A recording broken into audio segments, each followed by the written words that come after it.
Hey guys, welcome back to the channel.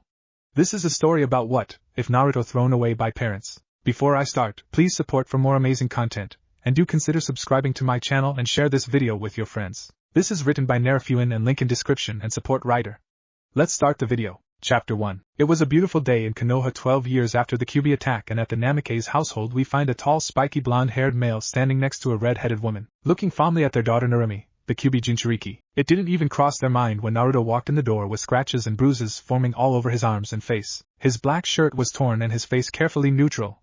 No one needed to know what he was thinking. Seeing his sister and parents celebrating her birthday with a large cake and an even larger pot of what smelled like ramen behind them, he didn't even feel jealous anymore. Narumi was smiling at her parents while opening the presents next to the cake. She didn't even notice her brother staring at her back. Just like her parents, she didn't notice him. The door was well maintained, so when Minato, the father, came back from the Hokage's office, he didn't make any noise opening the door to the house. Of course it was to Naruto's benefit as well. After walking home from the beatings and just wandering around the village, sometimes staying away from his family or just staying outside to explore the village, now all he had to do was get to his room and fall asleep after locking the door. Of course, couldn't have his parents or his sister to wander in his room and wonder why he had all these books and scrolls after all. Walking up the stairs, he only heard what he needed to. Happy birthday, Narumi. Coming from both of her parents. They might have been twins or he just might have been adopted. He didn't know. Either way, it was best to keep quiet around them. He had read enough books and scrolls and heard enough times from the civilians to know why everyone hated him. Sure, he might have been the Kyuubi or the one that contains the monster. That would surely warrant enough hate from the civilians. There was only one problem. He didn't have a seal on him. He had checked after researching for a week straight. When he was 6, he had found the incident about the Kyuubi and read enough about sealing to figure out why the civilians kept calling him demon or demon spawn. The clans didn't though. The Uchiha, well, they participated in most of the beatings. He knew because he could see the red eyes with the commas in the eyes of his attackers to know they had participated. He had read about all the clans in the library, wanting to know more about the styles and the people of the village he lived in. Now, even though his parents and classmates mostly ignored him, he preferred it that way. He flourished when he was by himself to study and gain what he called important knowledge, strength, friends when he could get some anyway. Finally, he was upstairs away from the noise and into the quiet. He liked the quiet. It was nice. It didn't do anything to him. It assured him there was no one nearby. Now he should focus on his studies. Sighing, he went to his desk and brought out his homework, a history write-up on the Hokages. Well, better get started then. That in mind, he started writing his history paper on the Hokages. Waking up, he got up and got ready for the academy. After putting on his clothes, he stood in front of his mirror looking himself over. He wore dark ANBU-styled pants with pouches in them to hold things for him, dark blue and black shirt, shinobi sandals, and finally his backpack that had his homework in it with some other stuff he might need. Half an hour later, he stood in the door, and like his footsteps and very presence in his house said, "I'm leaving." No one replied, but he always said it, waiting for the day someone replied. With his pack in hand, he walked quietly to the academy. His sister would wake up later, as it was always extremely early when he left. Narumi was having a good morning so far. She had woken up early and was finally going to turn in that ridiculous paper that her sensei at the academy had assigned for homework over the weekend. She had a good breakfast and was already ready for the academy. She was just waiting for the "I'm leaving." A soft voice said by the door. She had barely heard it, but had only heard it because she had enhanced her senses with chakra. Smiling in triumph, she ran out of the kitchen and to the door, hoping to at least say goodbye to her brother this time. She had been waking up progressively earlier for the past 2 weeks, trying to get ready by the time her brother was. It was 6:30, for crying out loud. Who in their right minds leaves the house at 6:30 for the academy? It started at 8 o'clock. It barely took 10 minutes to get there, walking leisurely without a care in the world, looking at all the distractions. Ugh, better go find him, in case he gets into trouble again. Oh yes, she knew the civilians beat him. She had no idea what for though. She didn't want to ask her parents because she feared what would happen to Naruto when they found out. She didn't want them to beat him too. She heard the names and the insults. The one thing she didn't know, and it irritated the hell out of her, was how in the world her brother just stood up, dusted himself off, and started walking again to wherever he was going. She had no idea how he did it. She would see the bruises and cuts at school, but no one ever asked, and some of the teachers even smiled a little at seeing her brother like this. Not that he would care. In fact, he would just stare at the teacher until the lesson got started again. No one knew how he had such a high pain tolerance, he just did. He was smart too. She had seen some of the homework he had done, and was swirly-eyed by the halfway point in it. Too many big words and too many details, her childlike mind couldn't understand it. But that wasn't important right now. She had to see her brother. Running to the door, it was already closed. Opening the door, she smiled in triumph at catching her brother until where did he go? He just said he was leaving. He was nowhere to be seen. She just stared at her front yard, demanding it to tell her where her brother was. Unfortunately, a 12-year-old stare wasn't potent enough to demand anything from nature. It seemed as the lawn just sat there with the grass swaying occasionally. Dropping her shoulders in resignation, she trudged back inside to wait for her parents at the table. So she did the only thing she knew how to as a 12-year-old, to wait. She sat at the table listing ways her brother could have disappeared that fast. Each suggestion was more far-fetched than the last, with one including him knowing the Horatian her father had invented. The last was that alien monsters had beamed him on their ship and he was being held prisoner as they interrogated him. Oh, if only she knew the truth. Hey sweetie, what are you doing up so early? Her mother had appeared in the kitchen with her father just behind her. Not even turning around, she asked them, "Does Onii-chan know the Horatian?" Shocked at their daughter asking this, they asked the only thing that came to mind. Why do you ask? Anything more complicated than that just didn't make it to their minds. So, I got up early enough to hear Onii-chan leave this morning and immediately went to the door to say goodbye like a good sister. Well, as soon as I opened the door, he was gone. No blonde hair turning the corner, no sound except the wind, nothing. How in the world did he manage to get across the lawn, out of sight by the time I got to the door? I ran there, for crying out loud. How does he keep disappearing? By the time she had finished, her pen had broken, making her blink, dig into her backpack and grab another one to finish her by now beyond reality list, some of which were quite in-depth. Her parents behind her were quite confused at this. How did he get out of sight so quickly? They had trained her quite well, so when she says immediately go to the door, they knew she had gotten there in less than 5 seconds, which means he must have jumped, or something. Kushina, getting her mind together faster than her husband, responded with, "Why not ask him at school?" It was a good suggestion. In her mind, they were siblings, they should stick together, especially at school. The reply wasn't as encouraging, because when I do find him, he is just in time for class and only then do I see him with all the BR. Never mind, I'll just ask him at lunch, she said, hurriedly grabbing her stuff and then leaving the kitchen to the door, trying to escape whatever they would ask. What she was about to say, she succeeded apparently, as she got to the door before they said anything and left to go. Now where should I go? I still have an hour until the academy starts. Now I'll just go to the library and start reading something interesting. I wonder if they have anything that would trap my brother? Still deep in thought on traps to use on her brother, she completely missed entering the library and started walking to a table, and then regretted not paying any attention due to her not knowing exactly where she was. Of course, the silver lining to this was that across from her was her longtime friend Hinata Hyuga. Hey, wait a minute.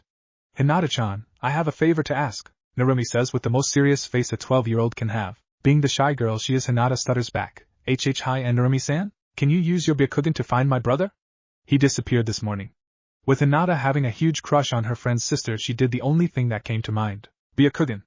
She shouted out, pumping a lot of chakra into her eyes, looking for the elusive blonde. Something must have happened. He never disappears and Narumi never asked before, so something must have happened. She was on a mission now. To find her crush. She couldn't fail. Well, she did find him. Not where she expected, but she did find him. Ano and Narumi-san, he's alright there, she stuttered out with a full-on blush at seeing her crush. She had pumped a lot of chakra in her eyes so she could see every tiny detail, every single detail. Thump goes the Hyuga. Narumi was now gobsmacked. How had she not noticed her brother sitting not 10 feet away from her, and Hinata, wait, where did she go? She had just turned her back and now she was gone. Why did this keep happening to her? Well, oh well. She could now talk to her brother.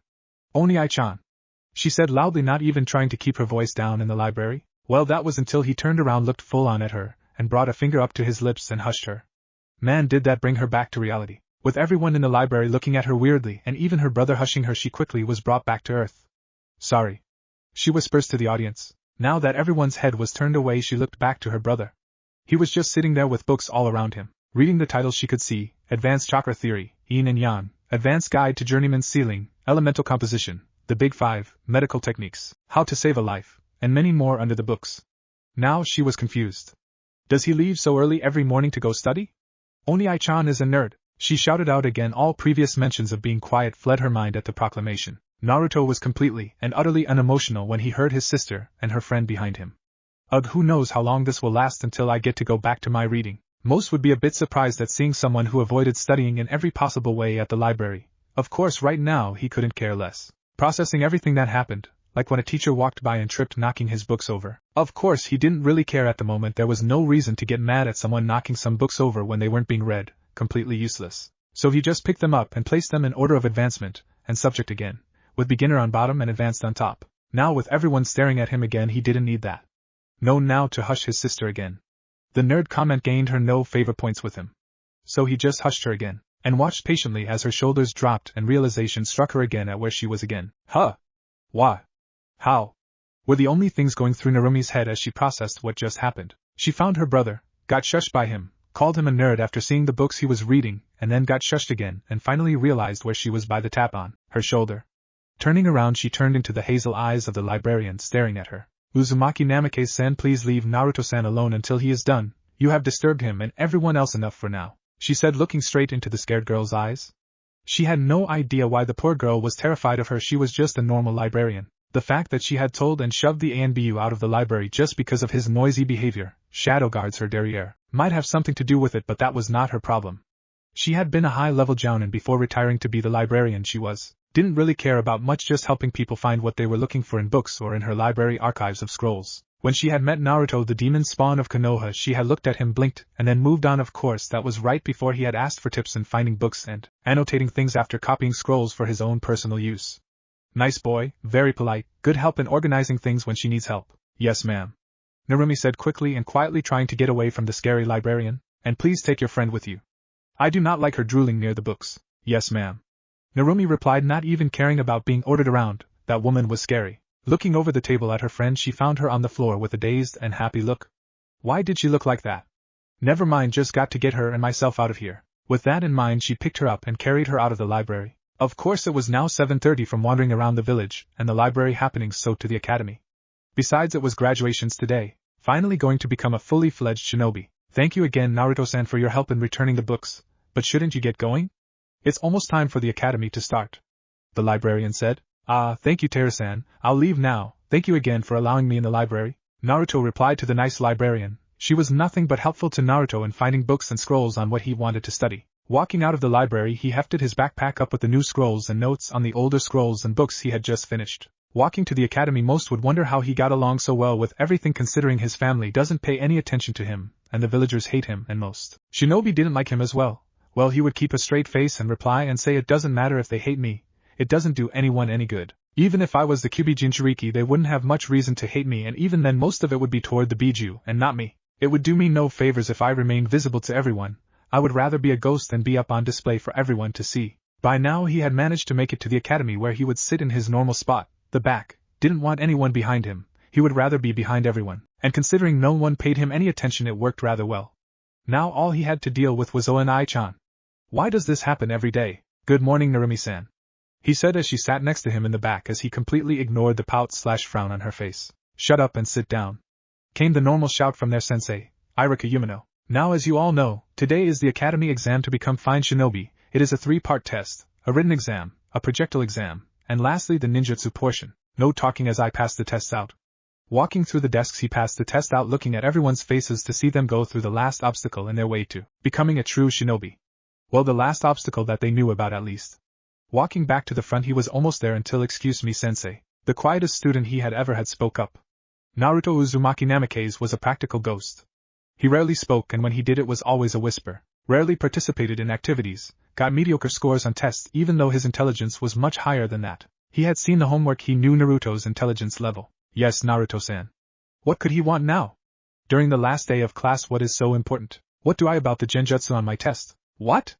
That was not what he expected. I can answer these questions, but none of them were covered in the 3 years of academy. What would you like me to do about it? Behind Irika, a blue-haired man named Mizuki widened his eyes a fraction.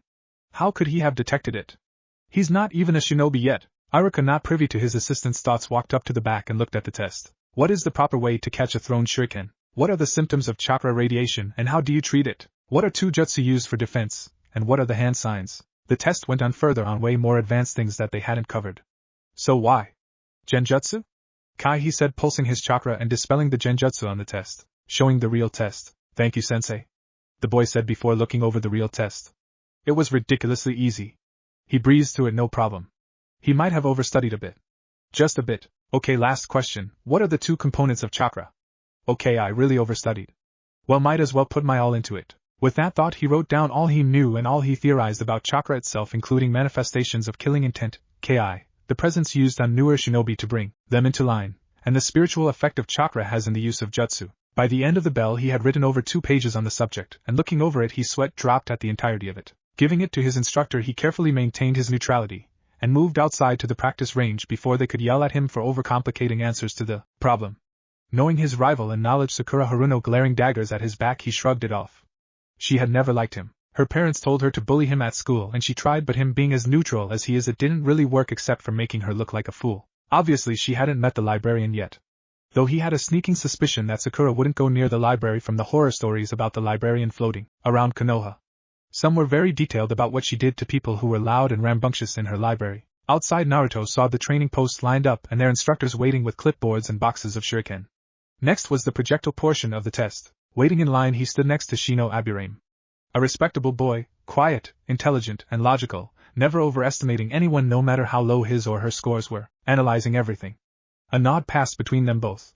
They had a mutual acquaintance of the librarian, Shino interested in bugs and insects, while Naruto focused mostly on the shinobi arts. After everyone was in line, Iruka spoke up. Alright, when we call up your name, come forward and throw 20 shuriken and 10 kunai at the posts for your score. You have to get at least 10 shuriken and 5 kunai to pass. Still standing next to Shino, Naruto whispered over to him, are you going to hold back at all? All he received was a look from the boy that clearly said, what makes you think I'm holding back? Chuckling at the poor teachers, he readied himself for whenever Aburame Shino. He went forward and carefully shot out 12 shuriken and 7 kunai.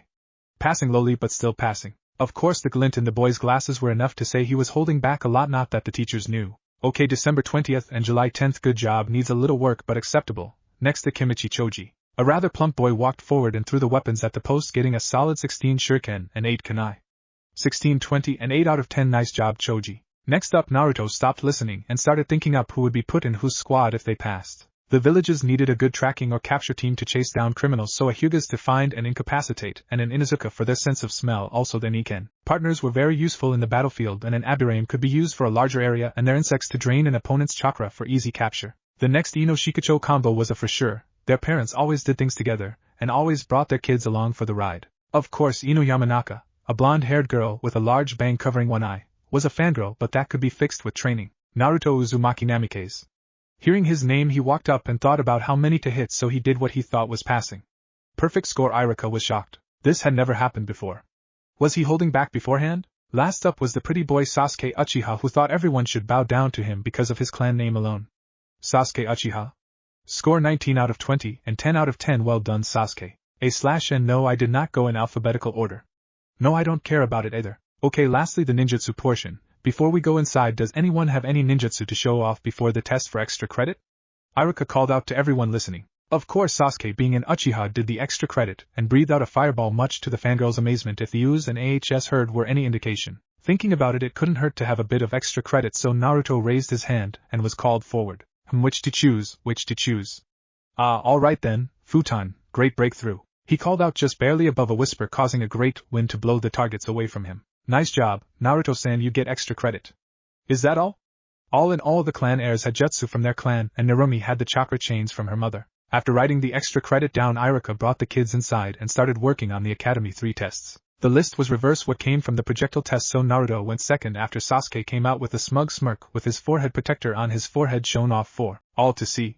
Naruto went in next. In the room, Iruka and Mizuki were waiting for him in chairs with an extra chair 10 feet away. He walked and stood in front of them. Okay, Naruto-san, please make 3 bunshin. Iruka said. Naruto made a hand sign and poof, smoke appeared around him with his 3 clones behind him in a triangle. Well done, Naruto-san, only 1 hand sign.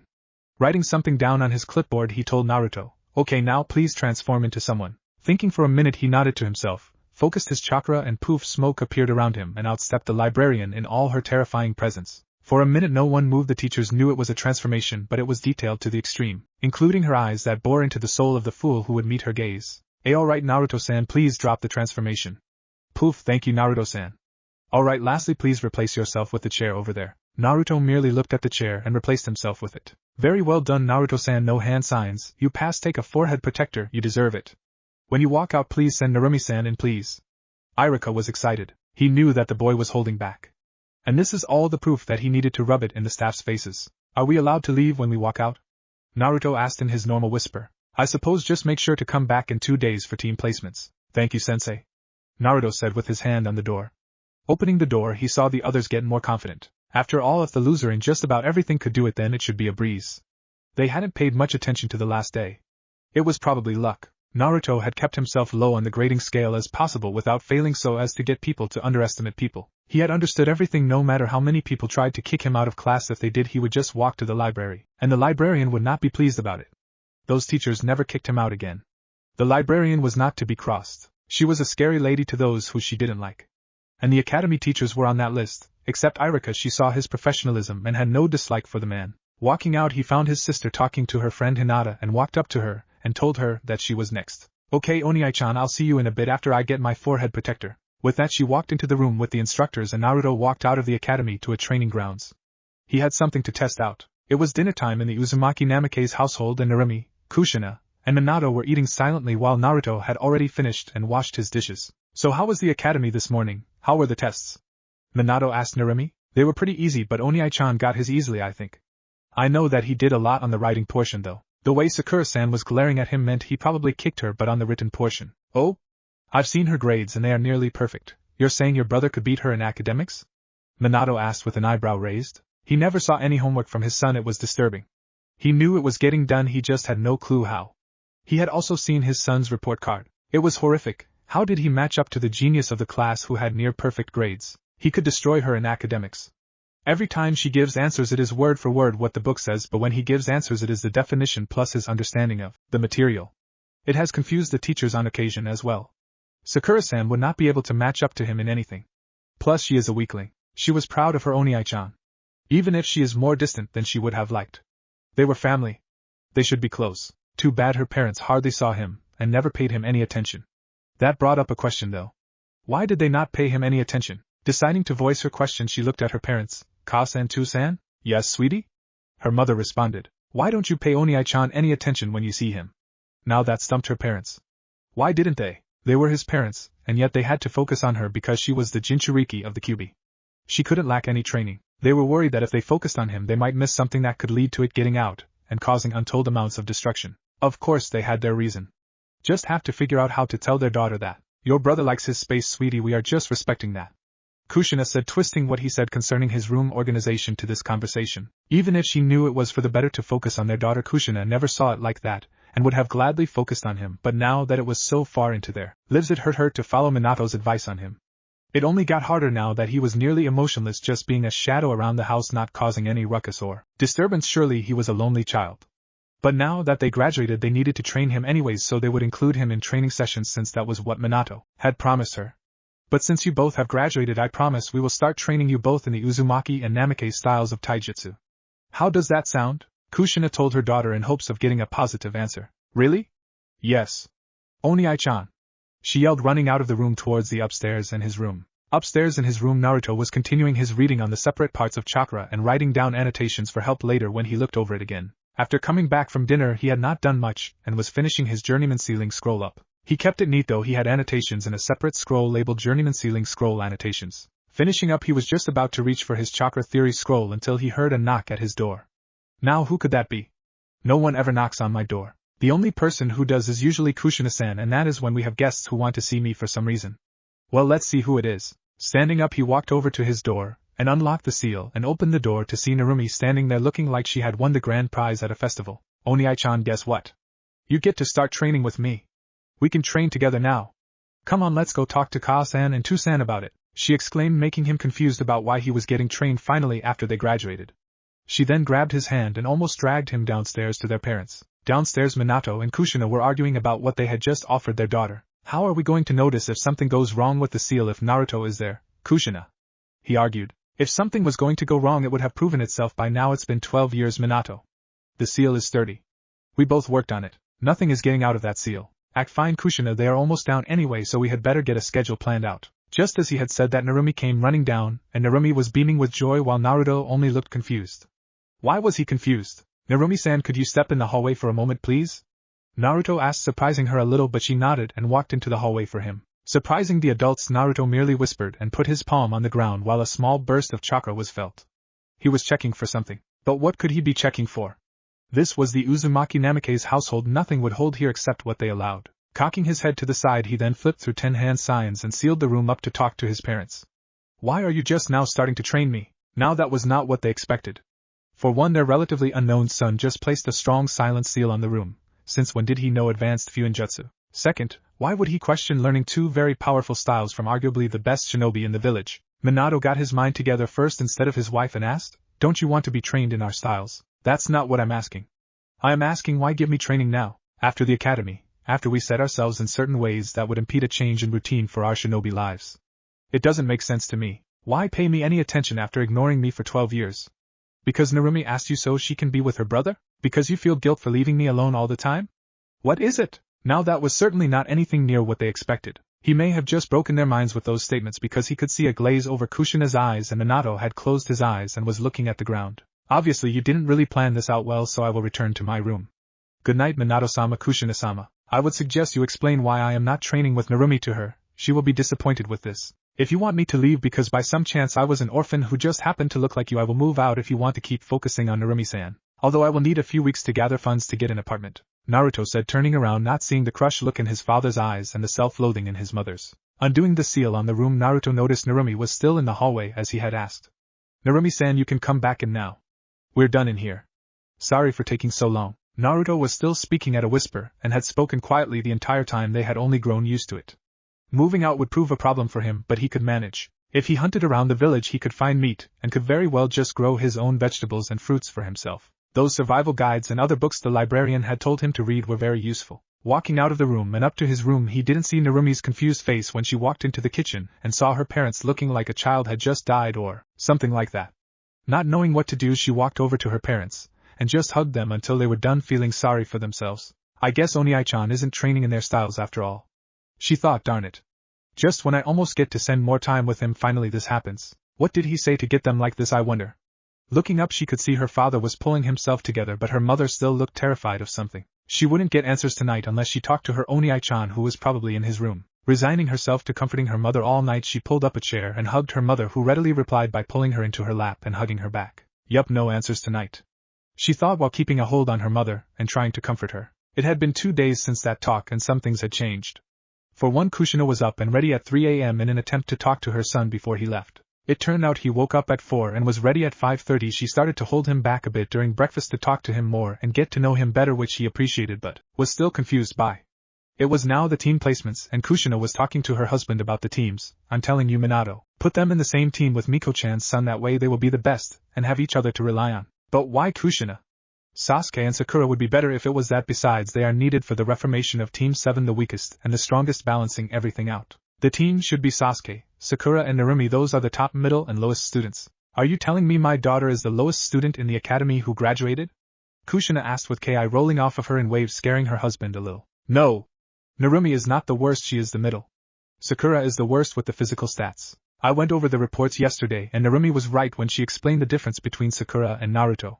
Oh, speaking of Naruto, look at this. He handed over his academy graduation paper, including the extra pages, trying to change the subject and not get the crap beaten out of him for insinuating that their daughter is the worst student.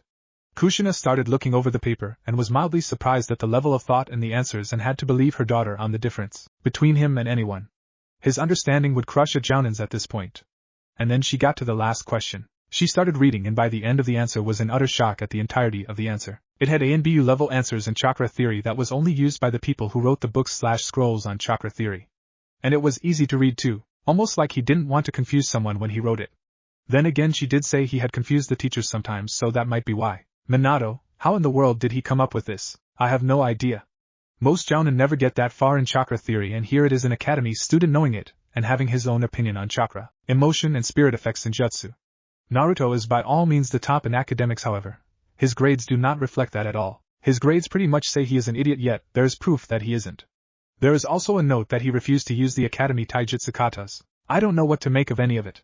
His grades say he is stupid, yet his work says he is a genius. We know he is good at Fuinjutsu because of the silencing seal a couple days ago. He knows wind-style techniques from somewhere. We need to ask him where he learned everything. If we had 2 more like him, we could have a team of geniuses, and yet I doubt anyone could match him in knowledge or jutsu. If his theory goes for anything, then he probably knows a lot of jutsu that uses them, he added, seeing his wife's confusion and knowledge of jutsus. True, why don't we ask him after the team selection? His wife suggested. Alright, now just where to put him? I have an idea. Kushina says with a smirk on her face, knowing her son would like it. I have a bad feeling about this. Minato thought before she explained her idea. Iruka was now speaking in front of his now graduated class of shinobi and was giving them some last-minute words.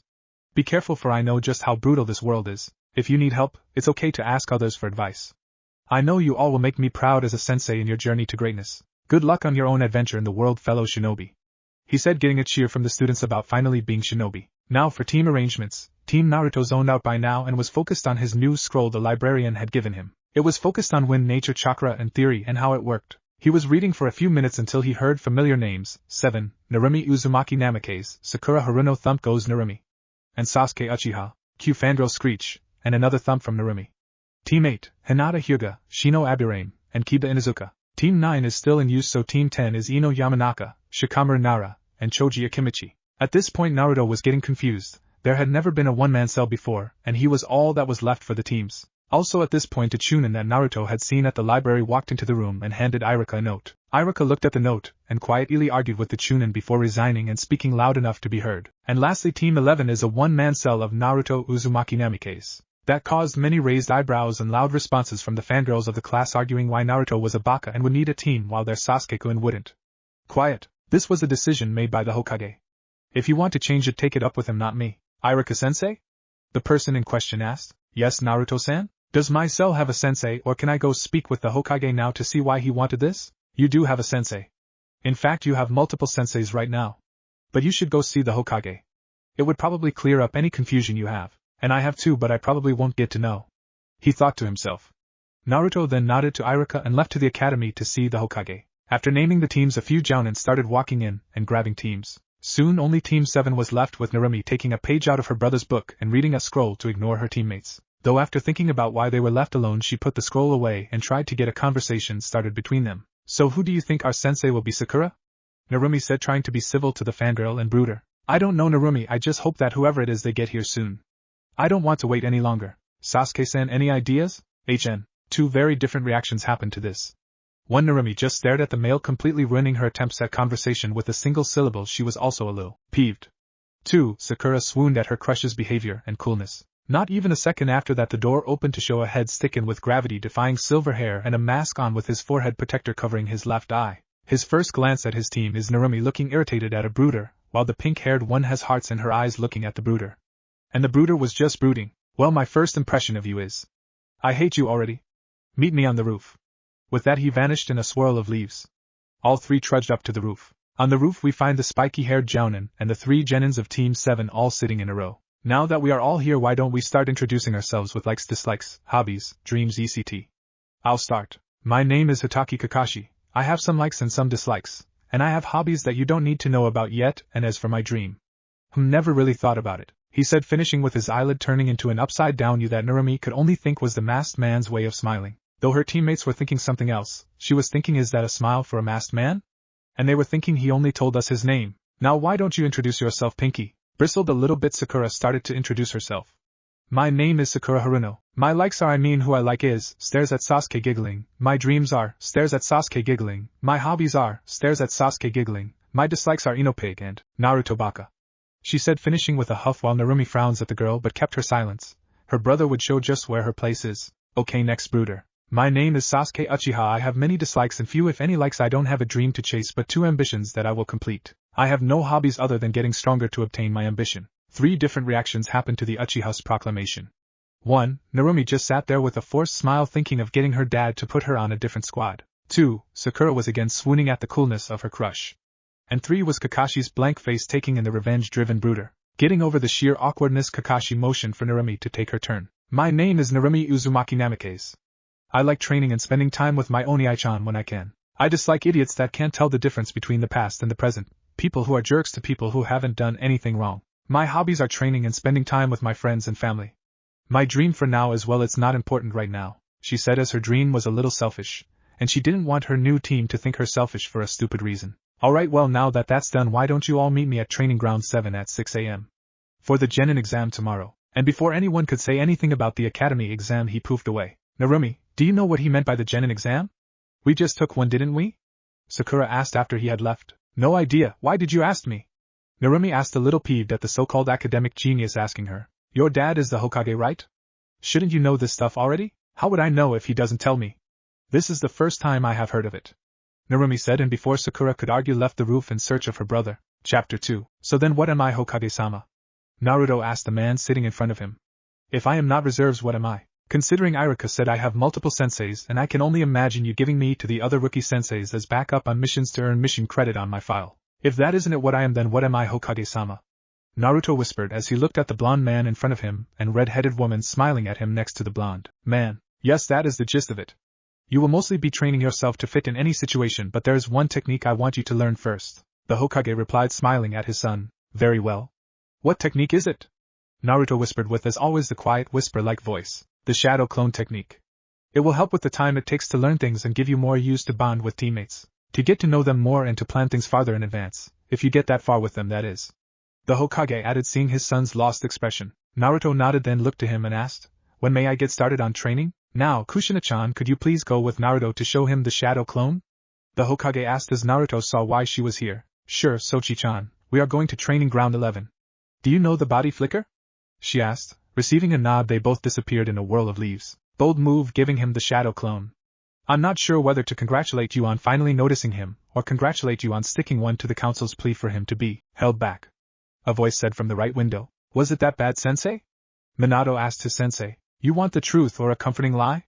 The Toad Sage asked. The truth. He said, knowing he might get chewed out worse than what his son did. You abandoned him to the village who hates him. I'm surprised that he's not raging and hating everyone in the village. If he went rogue, I would be obliged to hunt him down, but he would have every reason to go rogue. No amount of loyalty could keep someone in a village full of people who hate him and hates everything he does. And there were moments I thought I would have to as well. Thankfully, he met the librarian and is now probably going to be one of the strongest shinobi in Konoha.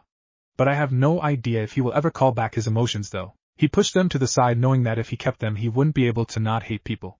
And the sad thing is I didn't notice it. The librarian pointed it out to me. She pointed out a lot about him.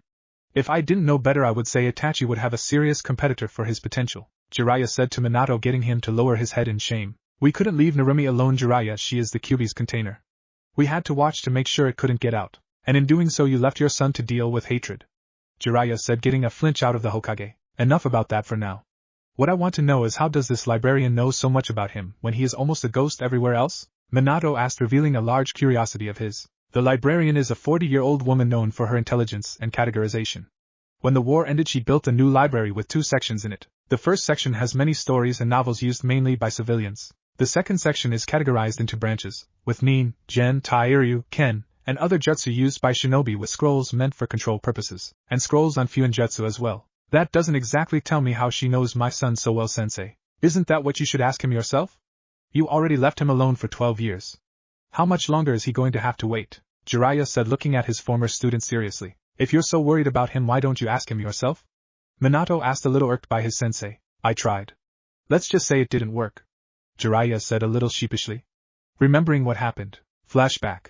Naruto was in his room when a knock came from the door. Walking over, he opened it to see a big man with a large white mane of hair falling down his back. Hey Naruto, what are you doing all by yourself? The big man asked. I apologize, but I don't know who you are, Naruto whispered, closing his door. But it was stopped by the big man's hand in the doorway. Hold on there, Naruto. I am Jiraiya, the epitome of manliness. I fall for no woman's wiles. When you're me, you only need to flash that sexiness to have women fall at your feet. The great Toad Sage of Mount Maiboku. Jiraiya, he said, introducing himself to the young boy. The sad thing was that Naruto had no reaction to his introduction, only looking with an emotionless face, causing him to cry on the inside. Being the manly man he was, he moved towards the door again, only to be stopped by the boy, who asked one question in response. Why should I let you in my room when I just met you, Jiraiya-sama? He asked. Jiraiya stopped. Most kids would be shocked into seeing a Sannin and let them do pretty much whatever. This kid, however, was not impressed. I just want to know what you're doing, kid, he said, getting a simple, one-word answer before getting the door closed in his face. Homework. Flashback end. When was this? Minato asked his sensei. 3 years ago. The boy hasn't changed either. I asked a week ago, and he gave a similar answer. I am busy, Jiraiya-sama. There isn't much here for a Sannin. I suggest you take your business to Hokage-sama. Jiraiya was a little peeved at the brat's attitude, but knew he wasn't getting anywhere with him, so had left the child alone. Good thing he had too. Not that he knew that, of course. Naruto was moving things around that day. Are you going to try to take your responsibility as a parent seriously now, or still focus on Narumi? Jiraiya asked, looking at his student seriously. I don't know what to do with him, Jiraiya. I tried to teach him the family styles of taijutsu, but he denied that, and asked why we were suddenly paying any attention to him. He even told us to our face he might move out, thinking he was an orphan and that we wanted to focus on Narumi.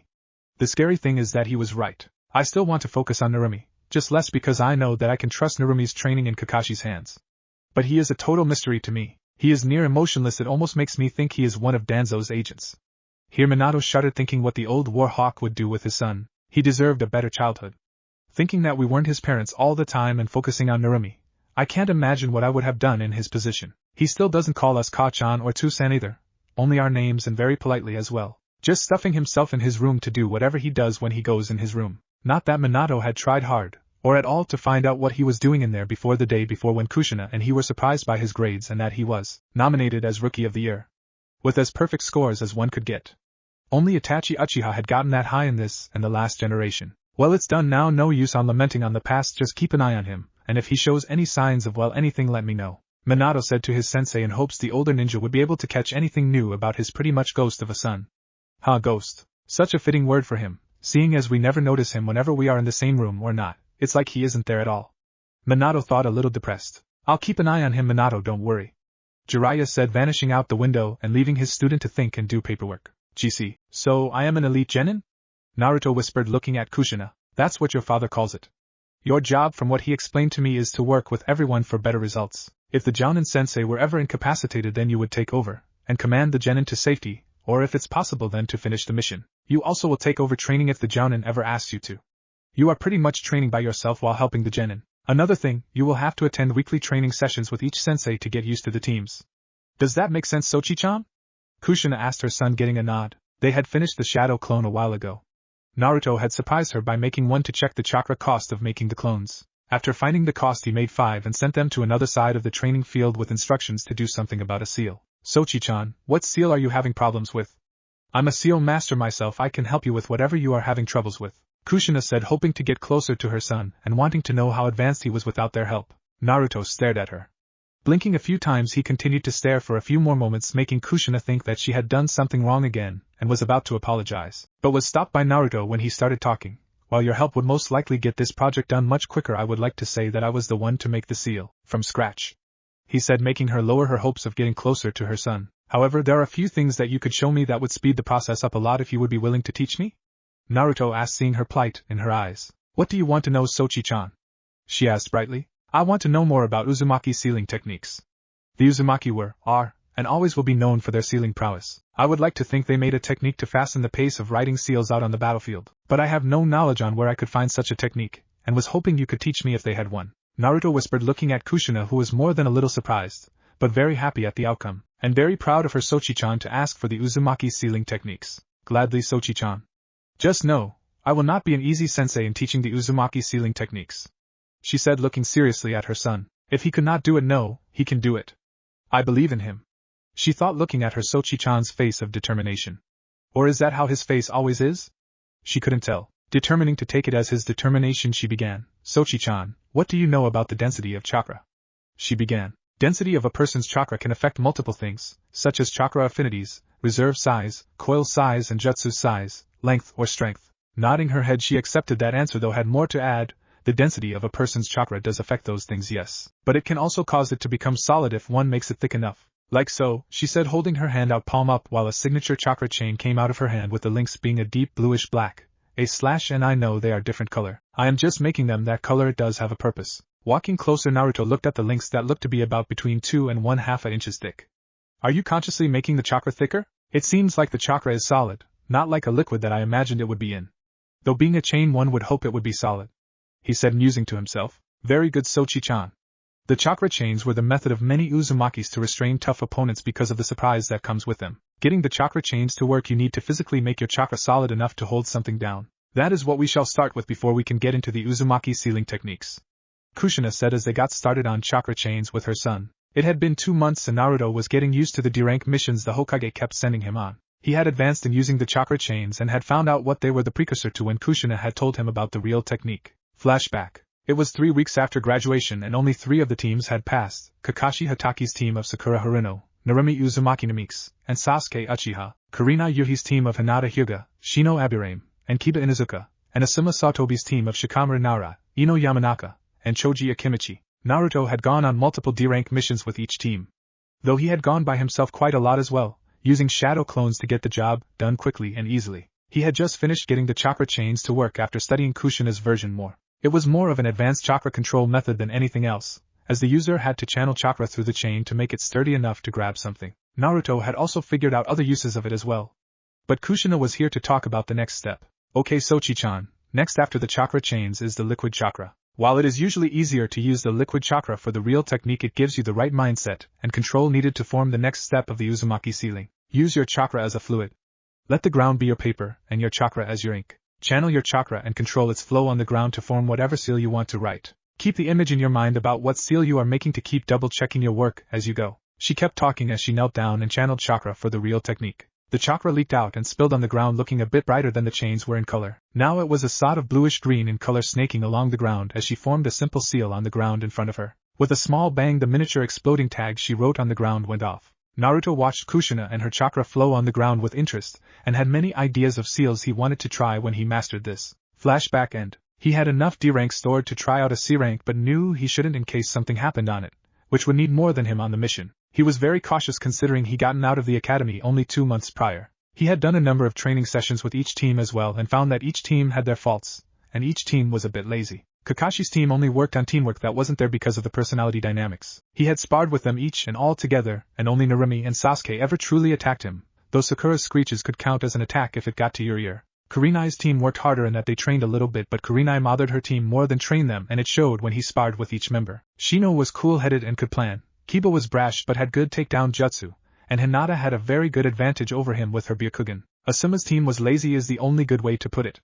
Ino was the only one who truly tried against him, and she had a tough time battling against him in his mind when she tried to possess him. Shikamaru only looked at him and planned very well, but lazily. Choji was a very squishy person. He didn't like hurting his friends, and he counted Naruto as one of them after Naruto helped them train and gave them each tips about training. Only Sasuke, Narumi, Shino, Hinata and Kiba were any true threat to him, but each had a weakness. Sasuke was very overconfident, and would start to rage after his first miss. Narumi was scatterbrained and had a hard time planning against him. Shino was a very repetitive once you figure out how to unravel the attacks. It was simple. Hinata was a very shy girl that took a lot to get her to fight him, and Kiba was extremely brash, and would make mistakes constantly. He had also kept up his appearances at the library, reading scrolls and writing notes on what he understood, and what he got from the information. The library was a good place to him.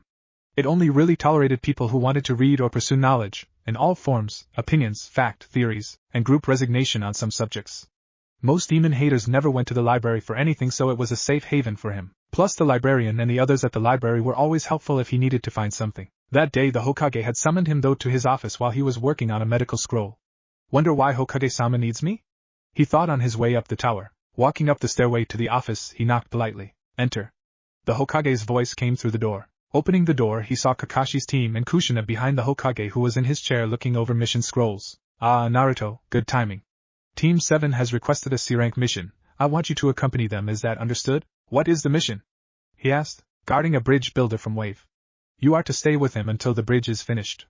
Okay, he said, looking at each of his shinobi in turn with his gaze landing on Kakashi last. Getting nods all around even if it was reluctant from the Haruno, he continued, okay, you will meet the client around 10 am at the village gate tomorrow, understood? Getting more nods, he only had one more thing to say to them. Everyone is dismissed. The next morning found Kakashi by the gate with Tazuna, who by the time he saw the team was less than impressed. This is my protection? A bunch of brats? The pink one looks like she would fall over at the first sign of trouble. The dark-haired one looks like he couldn't do anything without help. The other girl looks weak and would fall over at the first hit, and Mr. Silence looks like he could use a lesson on how to talk to people. He said, listing them off. Of course Narumi was never one to accept insults from anyone, and tried to fly at the man only to be held back by her and Ai-san. Glaring at her brother for holding her back, she only saw the neutral expression, and his whisper of it's not nice to attack someone just because they insulted you. Be the better person, he said, looking at her. Still glaring at her brother for being so neutral, she went and stood next to her sensei. Well, when are we leaving? She asked, a little irritated that she not only had to stay longer but got lectured by her brother. Well, are you ready, Tazuna-san? Kakashi said. Yeah, just keep me safe until I get the bridge finished. Tazuna said. GC. As they walked out of Konoha, Naruto couldn't help but remember the warning given by the librarian when he went there last. Flashback. Uzumaki Namikaze-san, please come with me for a moment. The librarian asked him with a calm expression. Nodding, Naruto followed her into her office, where she usually kept a few hundred scrolls for personal use or for other seekers' usage. He had the privilege of seeing a few of those scrolls and what they contained. The room was lined with seals for privacy and storage in case she needed privacy or something she hadn't used in a while. Naruto knew she hardly ever used those seals, mainly because they were absolute. No chakra or vibrations could leave the room once the seals were active. Didn't matter if the door was open or not, with those seals active, nothing, no sound, and no chakra left the room until it was deactivated. No listening seal worked either. He helped design it, with help from other library members who were interested in the project. Most listening seals were used as a microphone that sent signals to the other end of the seal, so in shutting off any chakra from leaving the room, those seals were defeated. Also, there were seals that only recorded sound and then played back what had been recorded after grabbing the seal and playing it in another secure room to tell what went on. The seal that was designed worked like a bubble around every person in the room connected. No sound could be heard from inside the bubble, or could any uninvited listeners spy on the meeting. This aspect defeated any recording seal anyone could bring into her office. In applying this seal, the people within the seal bubble could accurately attest to the strength of the seal by the bubble of distorted area around them, like a heat wave passed through the area. The seal took a fair amount of chakra to use, but it had a very, very large battery. Every time a seeker, writer or a reader entered the library, they got their books and or scrolls and started channeling chakra into the seals on the underside of the tables. The seals worked like a charm against anyone spying either, as it distorted a lot of things including the Byakugan and Sharingan. The Byakugan couldn't get past the bubble of chakra to read the lips, and the Sharingan couldn't either, again because of the fact that the office had no windows, and once the seals were active, no vibrations could be detected by ear or sight in the air around the door, since the bubble hovered a few inches before the door to stop said dojutsus. So whatever was said could be said in almost perfect knowledge that they were safe from spying. So I'm leaving the village for a while. On a mission to Wave. Naruto whispered. Narrowing her eyes at the location, she started instructing him in some things. While you are there, look for a girl named Tina. She dropped off the grid a while ago after she went there. She is a seeker and a very good one. You would be doing the library a favor if you found her and brought her back. I will of course update your account if you find her. Do not underestimate anything there. Tina is a Chunin level seeker, be careful. If something happened to her, it was beyond her capabilities of dealing with. I'm sure I don't need to tell you how wary you need to be when in that country. Also, as a bonus, if you are able to, then please find the ruins of Yuzushiogakure, view the scenery and place a library marker for future reference, she said, finishing her instructions. The library marker was a beacon for library shinobi that was placed when someone high up in the library system had an interest in something and wanted to go there for future investigation, like the ancient forests in Iwa, or the healing springs in Suna, or maybe the insects and other strange flora or fauna. Nodding his head in silence, Naruto took everything in as the librarian smiled softly at the child who had done quite a bit to help the library. They were in his debt for getting a few seals ready for use. He had been commissioned for different seals by many people for different use, such as an invisibility seal, or a chakra suppression seal to use for prisoners. He had a lot of work to do. He couldn't wait till he had enough saved to move out. Then he could wholeheartedly start working on his seals and what he truly wanted to work on. Flashback end. Walking along the road, Naruto noticed the puddle on the road in contrast to the clear sky they had been having for the last few weeks, and deadpanned at whoever was in there. Note, his deadpan expression is very similar to his normal face. The only difference is the more annoyed expression in his eyes. Silently he substituted himself for a clone he had following them, and kept watch over what happened. It happened in a blur of motion for the genin, excluding Naruto in the trees. Two blurs came up from the puddle with huge metal claws around different arms and a chain connecting the two. Moving quickly, they dashed forward and wrapped the chain around Kakashi and Naruto, who were quickly sliced into pieces and killed.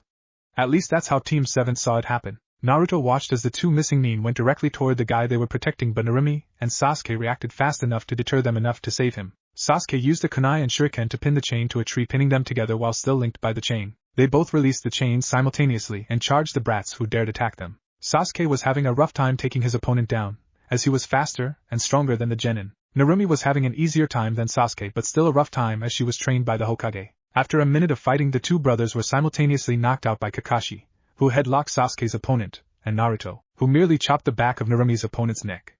Naruto stood behind his opponent as he looked over the man and his sister. Seeing a scratch on his sister's hand, he reached out for it, looking at her in the eyes. Giving her hand to her brother, Narumi was completely unaware of what was going on, as it was just a scratch.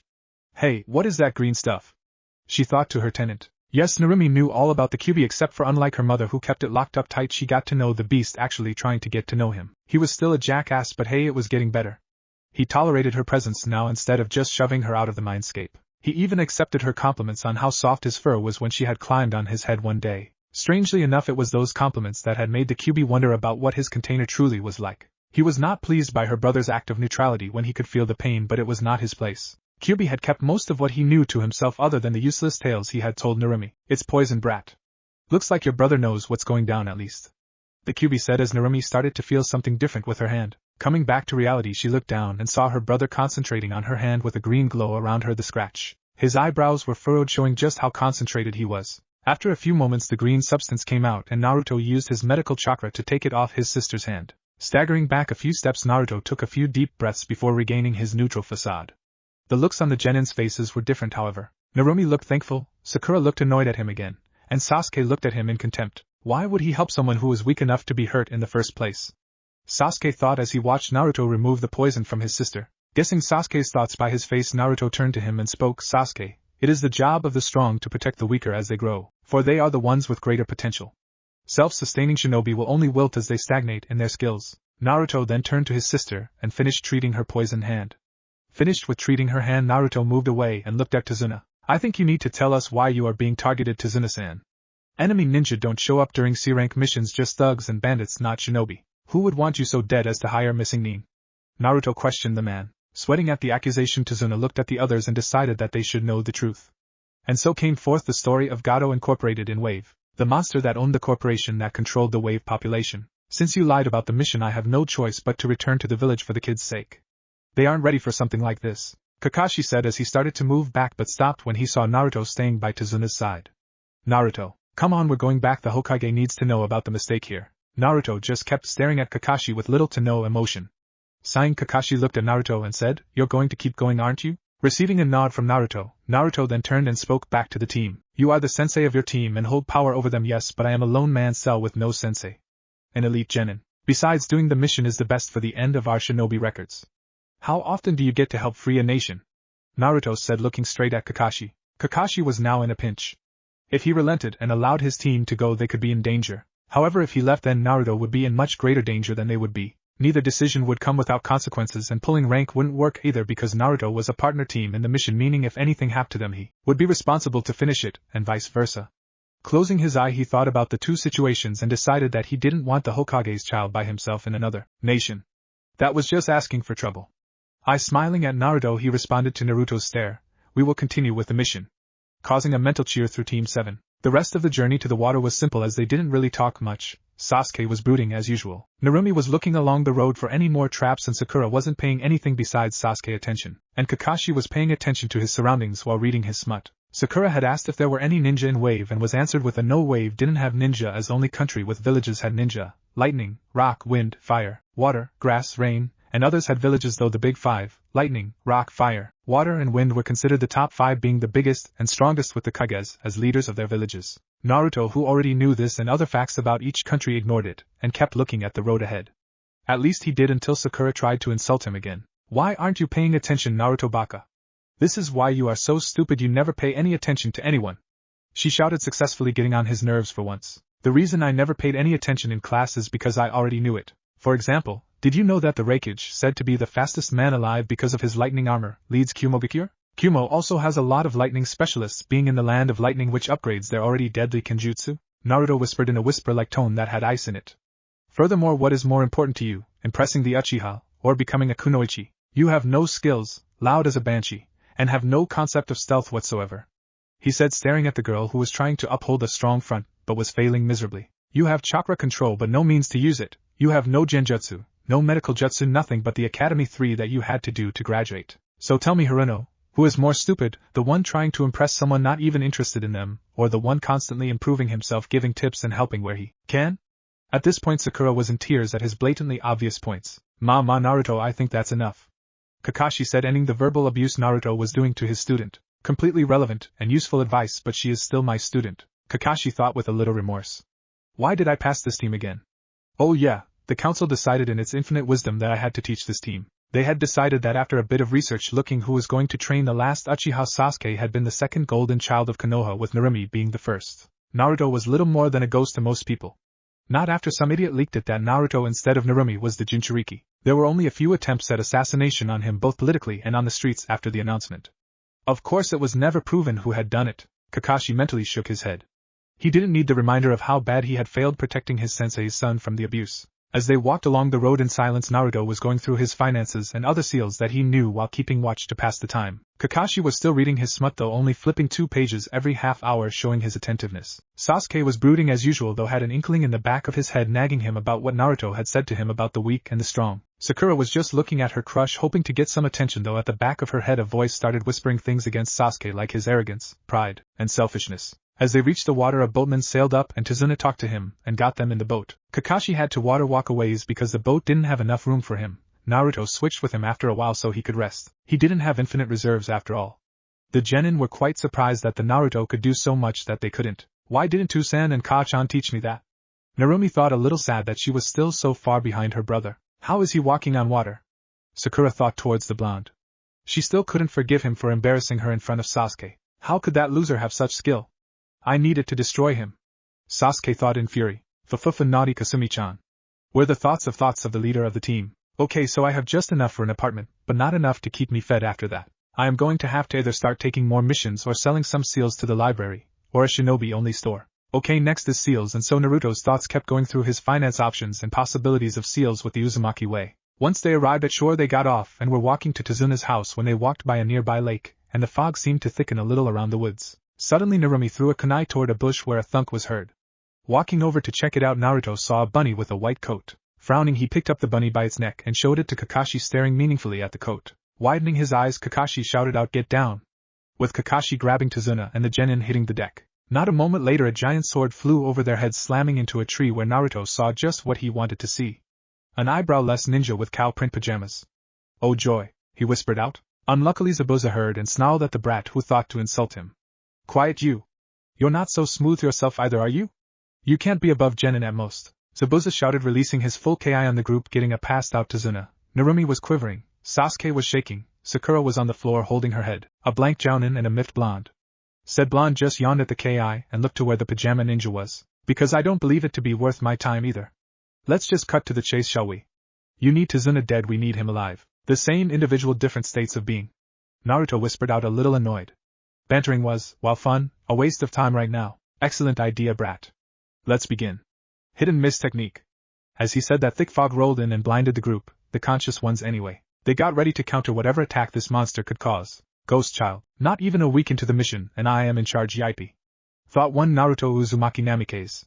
Naruto was now walking along a dirt road. After dealing with Zabuza and his water clones, Naruto had taken charge because Kakashi had overused his Sharingan and collapsed from chakra depletion. It had gone well in the beginning. After Zabuza had pulled out his mist, Naruto dispelled it with a wind jutsu and Kakashi could see again. Once the shock of his mist disappearing left him, Zabuza had charged Kakashi and begun to duel him. It had gone well at first, but Zabuza had trapped Kakashi in a water prison and had then sent multiple water clones to attack the group. Funny how 3 of them had been sent at him.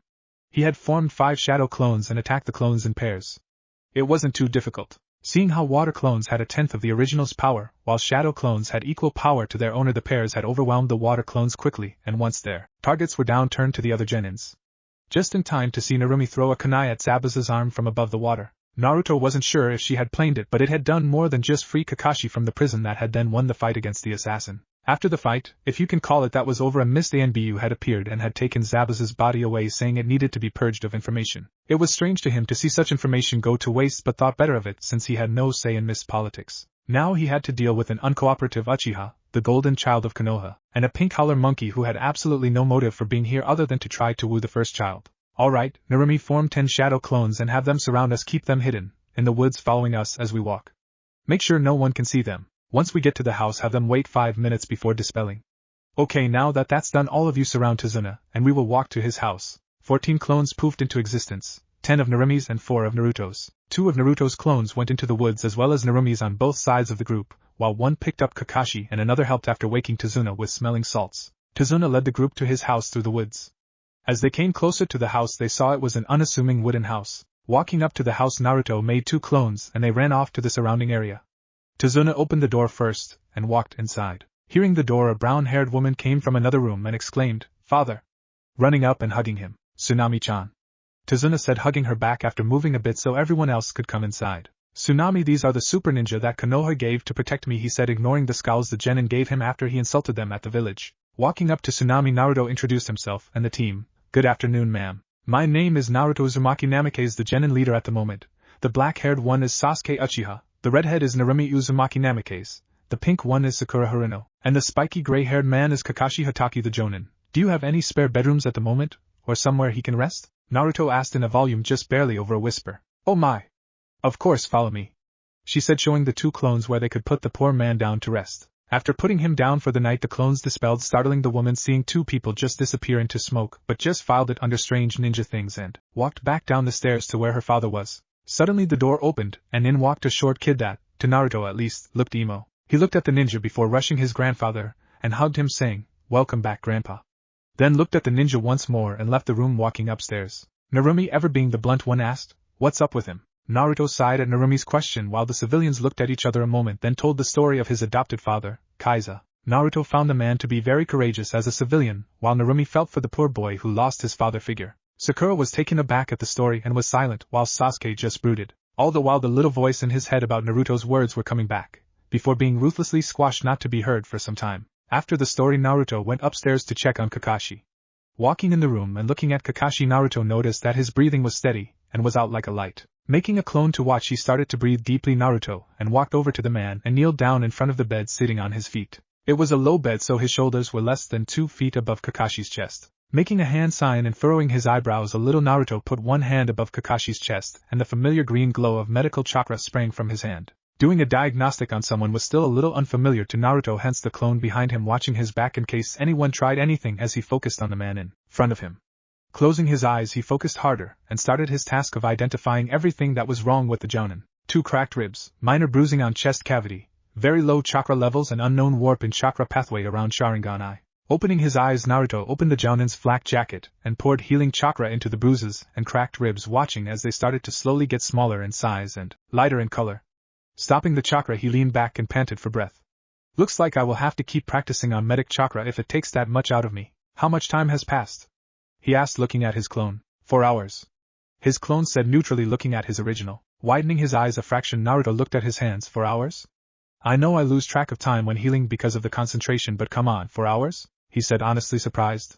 His usual time to heal his own wounds were only half an hour, and even if that didn't get everything, it did get a lot of his wounds. He would usually stay in his room and work on the worst wounds like fractures and cracked ribs. Those wounds, however, took a long time to fix, and he ended being in his room for hours until dinner was called. Shaking his head, he made for the door, dispelling the clone on the way. Walking downstairs, he noticed an aroma of food going through the house and walked a little shakily to where he could smell the food coming from. Moving into the room, he saw Tsunami smile at him. Dinner will be ready in a moment, Naruto-san, please call everyone else to the table, she said. Dinner had been a quiet affair with no one talking, even Sakura didn't talk. Not after her walk with Tsunami through the town and seeing the depression everyone in the city was in. Walking outside for a moment, Naruto breathed deeply and leaned against the tree waiting for his clones to come back. Not a minute later, 2 of his clones turned up and looked at the original. Not much went on. No news on where they are. Gato's mansion has been found. More reconnaissance needed to find everything. And with that they both dispelled, giving the original their memories. Thinking for a minute, Naruto's eyebrows came close to touching in a mild frown. TCH. Getting up, he made 20 shadow clones and sent them hunting. Find her was their only instruction. After giving them one of his medic scrolls, he turned around and smiled because he didn't even hear the clones leave. After making preparations for the night, Naruto walked up to the room he was staying in and saw the Uchiha and Kakashi sleeping. Not seeing any other bed, he shrugged and went back outside. Taking out a scroll labeled camping, Naruto unsealed a tent that could easily fit 2 people in it, 3 with little discomfort. The tent was a dull green and had a hard bottom. He had written seals on the inside of the tent as well, so no sound could be heard outside from inside the tent, while someone could hear the outside from the inside. It also had 2 sleeping mats in it with blankets and pillows as well. The tent was made by him for him and anyone else he had with him if there wasn't room in another room. Activating his security seals, he nodded, then let down his mask, showing the weary child he was, and fell asleep quickly. Morning came too quickly for the sleeping child, and he wasn't ready after that night. Nightmares came too easily in his opinion. He envied Narumi, who could run to her parents to comfort her about them. Then again, he wasn't sure she had any nightmares to begin with. What could she have nightmares about with the QB watching her?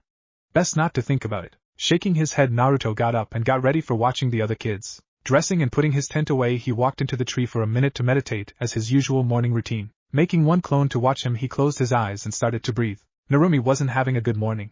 She woke up with a crick in her back and couldn't get rid of it. Sleeping in the same room as Sakura didn't help, as Sakura didn't really like her after what her brother said about her yesterday. Sakura couldn't believe that Naruto would diss her like that. Narumi thought it was good for the girl that she should take his advice and move on and actually train. She didn't voice her opinion though, as whenever she did to the girl, Sakura would ignore it and then go all fangirly and start talking about makeup and other beauty products that Narumi didn't waste her time with. She had woken up at 8 o'clock as always since team assignments. Not a moment later had Sakura woken up and started talking to her about the great Sasuke-kun. Shudder. Narumi was sure the pinkette could write a book about Sasuke. She just didn't see it. Sure, he had all the mystery that most girls liked but was too emoish for her tastes. Her brother though was much more of a mystery compared to Sasuke. Sasuke was an open mystery, everyone could look into it and find everything about him since it was pretty much common knowledge about him and his clan. Naruto though, she was sure that only about 4 people really knew her brother, her, Hinata, the librarian, and Shino. She was his sister so had access to him, Hinata would always watch him in class and during practice to see what he could do. The librarian, well, Narumi had seen the librarian talking to Naruto enough to tell she knew him. Shino would always sit with him in the library, and would on occasion talk to him about some things that confused her. Narumi wasn't sure how Sasuke could beat that, considering all he did was stay quiet and grunt when called on. Naruto, though, would answer in a way that revealed only what he wanted to reveal and in a voice level that made you listen in case you couldn't hear him. He was quiet, reserved, nice if you got close to him, and more than a little protective if he got close to you. Narumi, Sakura said, startling her out of her thoughts. Breakfast is ready. Come on down when you're ready. Leaving the room again, Sakura left Narumi in her position on the floor sitting cross-legged, and got up. Passing through the door and going downstairs, Narumi couldn't help but feel like she was forgetting something. Once she got to the table, she saw her team at the table. Who are we missing? Narumi asked the people at the table. They just shrugged. But Tsunami, who was coming out of the kitchen, answered. Naruto-san said he had already ate, and would wait outside for your team when you all were ready, she said, passing on the boy's message to the team, getting one light frown from the Uchiha, a scowl from the Haruno, and a smile of gratitude from Narumi. Thank you, Tsunami-san, Narumi said. Just as she said that, the door opened and Naruto walked through. He looked at the table, seeing everyone up, nodded at them, then walked upstairs. Narumi just smiled gratefully at having her Oni-chan on the mission with her. Opening the door to Kakashi's room, Naruto walked and made a clone to watch and proceeded to use medical chakra to diagnose how he was doing after yesterday. No bruises, and ribs are healed. Patient suggested for 2 days of bed rest for full recovery. Unknown warp in chakra pathway still present. More study is needed to fully diagnose warp in chakra pathway, he said neutrally. Looking down, he saw Kakashi staring at him with his one eye open. I didn't know you were a medic, Kakashi said. Neither do most people. Did you hear everything? Naruto asked. Nodding, Kakashi made an upside down U and I smiled at Naruto. Thank you for healing me. Now what did you mean by unknown warp in chakra pathway?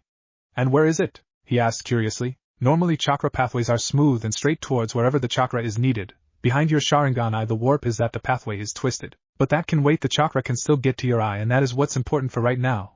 Right now we have a situation, he said, getting Kakashi's attention on the now instead of the pathway. While my clones were doing scouting on the island yesterday, they found a bandit camp with 3 cages of people in rags, he said with narrowed eyes slightly at the memory. Kakashi narrowed his eyes at the mention of the people and sat up. Feeling his reserves, Kakashi was pleasantly surprised to find so much in them. Did you fill some of my reserves up last night? He asked the young medic. Nodding, Naruto wondered why that was relevant. Smiling again at the boy, Kakashi stood up and immediately sat back down after a stern look from the boy. Can you give me enough chakra for one summon? I need to get a message to Hokage-sama about this. He grabbed a scroll and started writing on it for the message about the mission so far, and wondered what all he should say. If anything, we need medics, female medics, and food for the people in the cages. I have enough to shelter them for a couple days, but then most of my stores would be empty. The only other thing I can suggest is blankets and clothing. Everything else is up to you. I have clones in place to get them free with a little notice in advance. Maybe 20 minutes to get everything ready on their end, Naruto said while moving over to Kakashi and started with giving him some chakra for the summoning as he was writing out the request. Summoning jutsu, Kakashi said before slamming his hands down on the ground and completing the jutsu. A puff of white smoke appeared with a brown pug in the middle with a blue vest and a blue leaf forehead protector on his head. Yo! What's up, Kakashi? The pug asked. We need this to get to Hokage-sama as soon as possible, Pakin, Kakashi said to the dog. Alright, Kakashi, Pakin said. Grabbing the scroll in his mouth, the pug opened the window and dropped out. Looking out the window, Naruto couldn't even see the dog anymore, testifying to its speed. Naruto then turned to see Kakashi standing up. Frowning, Naruto walked over to Kakashi and tapped the back of his knees, making him fall till Naruto caught him by the back of his collar and unceremoniously dropped him on the bed that he was on earlier. Do you honestly expect me to let you walk around after you used the summoning when you had chakra exhaustion yesterday?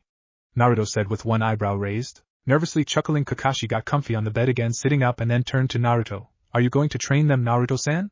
Kakashi said, surprising Naruto. Naruto raised an brow in silent question, which he received. Sighed, they will need more training if they will be able to handle both the bandits and whatever else Gato has coming our way. Thinking for a moment, Naruto remembered it was part of his duty to train the other Jounins genin, so he mentally resigned himself to training the trio of uncooperative children. Naruto merely nodded at the Jounin, receiving a happy eye smile in return. Now, since that is out of the way, you are going to stay here in bed resting. I will have Tsunami send up food for you to eat after you wake up. Now sleep, Naruto said to Kakashi as he was lying down, and put his glowing green hand on Kakashi's head while Kakashi was then out like a light. I am very glad I learned how to do that, Naruto thought. Standing up, Naruto looked outside to see only a few clouds in the sky. Nodding to himself, Naruto made a clone to watch Kakashi to make sure he got his rest and alert Tsunami-san when he woke up for food. Not that he would be waking up soon anyways, The jutsu he used to put him to sleep was medical-based, so it naturally turned the body towards sleep for maximum amount of rest. Instead, more forced methods that could have the mind battling itself to keep awake and fall asleep at the same time. His way was safer for patients that needed sleep. Walking downstairs, Naruto passed the others as he walked to the door, nodding to them each briefly. Narumi returned his nod, Sasuke ignored it, and Sakura looked away. Kakashi-san has left me in charge of your training for the next 2 days until he recovers. What have you all learned? We have done teamwork drills and strategy sessions to better work together.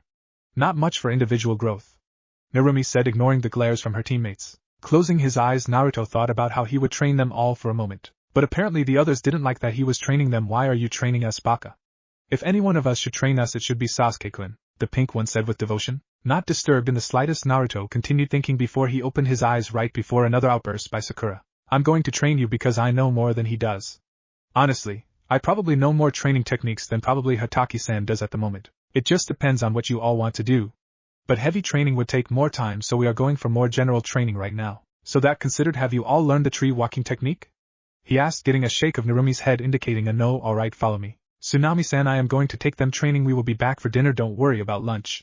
I will deal with that. Your house is protected right now, so don't worry about anything, he said to everyone. And with that, he walked out. Narumi got up, gave her dishes to Tsunami, and followed her Oni-chan, while Sakura only followed after Sasuke did begrudgingly. Walking out to the forest, Naruto stopped at a few trees that were just a little ways in the wood. Looking back at his charges, Naruto spoke. The tree walking technique is used by all ninjas and is a method to control the violent storm that is our chakra. If we had no control over our chakra, it would be impossible to use the more advanced chakra techniques such as the Hokage's Rasengan, or something like the water dragon you saw back when Hataki-san was fighting Momochi-san. Having said that, to use the tree walking technique you need to focus chakra to your feet in an even layer in order to stick to the surface you want to be on, or in this case a tree. Any questions? He asked, looking at the 3 genin. Getting 3 shakes, Naruto sent them to their own trees to start working on it. I would suggest starting slowly, 1 foot at a time until you are sure that foot will stick to the tree. And keep kunai to track how far you get each try. While they were doing this, Naruto was currently meditating in a cross-legged position on the grassy floor. He was just sitting there peacefully. A little too peacefully for Sasuke not to want to hit him in the face. So he took out a kunai and threw it at Naruto. With no outward facial motion, Naruto caught the kunai and stabbed it in the ground next to him, and continues meditating. Scowling at his casual ignorance of his threat, Sasuke charged Naruto. This idiot had stung his pride.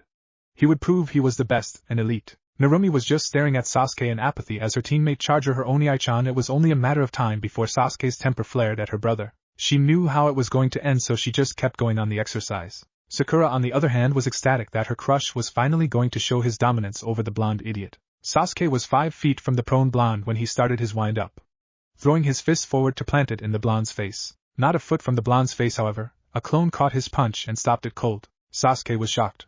When did he make the clone? When did it get here? How did he not see the clone?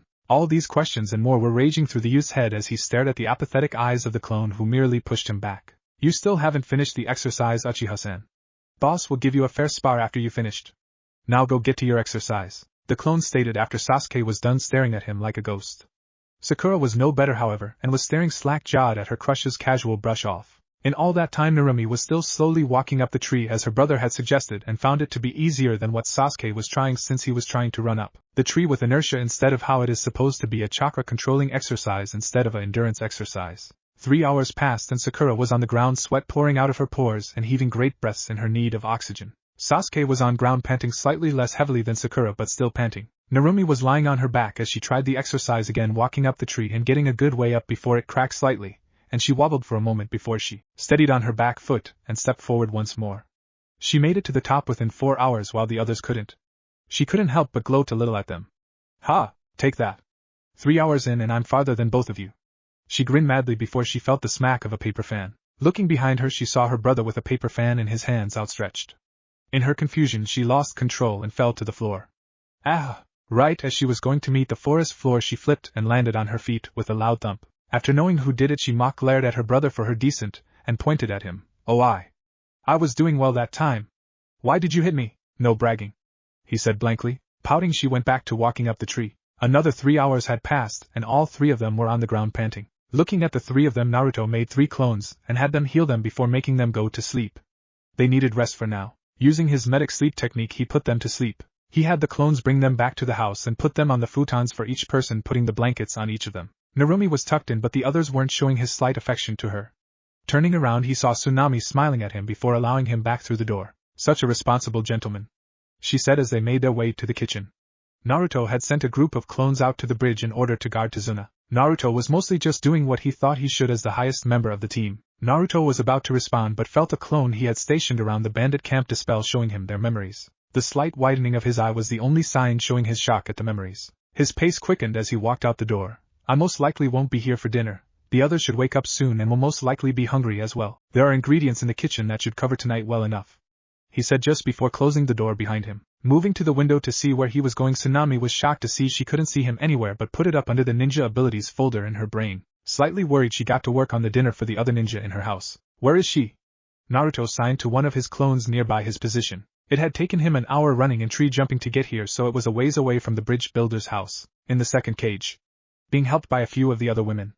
It seems they were more than a little rough with her. The clone signed back, more than a little peeved at what these pigs would do to others. Closing his eyes in frustration, Naruto merely looked at the cages, wishing them to burn for what they represented to him. The caging of a life and its remaining sanity. It was not going to be easy to talk to the women if they were scared of him. He could only think of two things to do right now. He made a single clone with one order. Use it to calm them down for a while. Hopefully that will help settle them down some and relax the guard for a while into falling asleep. With that done, the original looked sadly at the cages and saw his clone meditating above the cage in the middle. Naruto saw the hand signs. He saw the rigid posture being held, now just a hope that helped the women.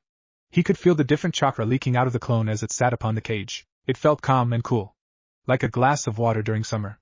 Smiling softly at the jutsu success, Naruto walked around the cages, keeping an eye on the guards. Walking around the cages, he looked between the women and children, looking for one in particular. The women didn't even notice him because of how deep and nice their sleep was. Stopping in front of one woman in particular, he kneeled down in front of her and started his diagnostic jutsu. She had dirty brown hair with pale skin and slightly flinched at his touch. He frowned at that. After a moment of using the diagnostic jutsu, his face turned into a scowl at the mistreatment that was shown to him. Not wanting to be there when she woke up, he placed the scroll in the woman's lap with the kanji for book on the scroll and left. Once outside the cage, he made 20 more clones to watch the camp and left, leaving the other clones in charge. GC. Waking up was a little harder the next morning because of how late he got back. It honestly amazed him how long his clone could last while keeping it up. It was a draining technique, so it surprised him that, well, I guess it lasted long enough. He thought as he recalled the clone's memories. 4 hours of just sitting there pumping out a calming presence. I didn't think a mere clone would last that long. Shaking his head in mild shock, he got up and resealed his tent before walking into the house. Inside the house, the others were still asleep, so he went up and into Kakashi's room to check on him. His clone was still there from yesterday, just standing vigil over the other sensei. He popped it, gaining its memories. Nothing had happened and Kakashi was still asleep, it seemed. Moving over to where he was a day before, Naruto started working on him again, checking his reserves, checking his injuries, and making sure the warp behind his eye hadn't changed. Right after he moved his hand again, he saw the sensei's eye staring at him, apparently wide awake. Good morning, he said casually. Ugh. What did you use on me? Kakashi said, asking about the technique from the day before.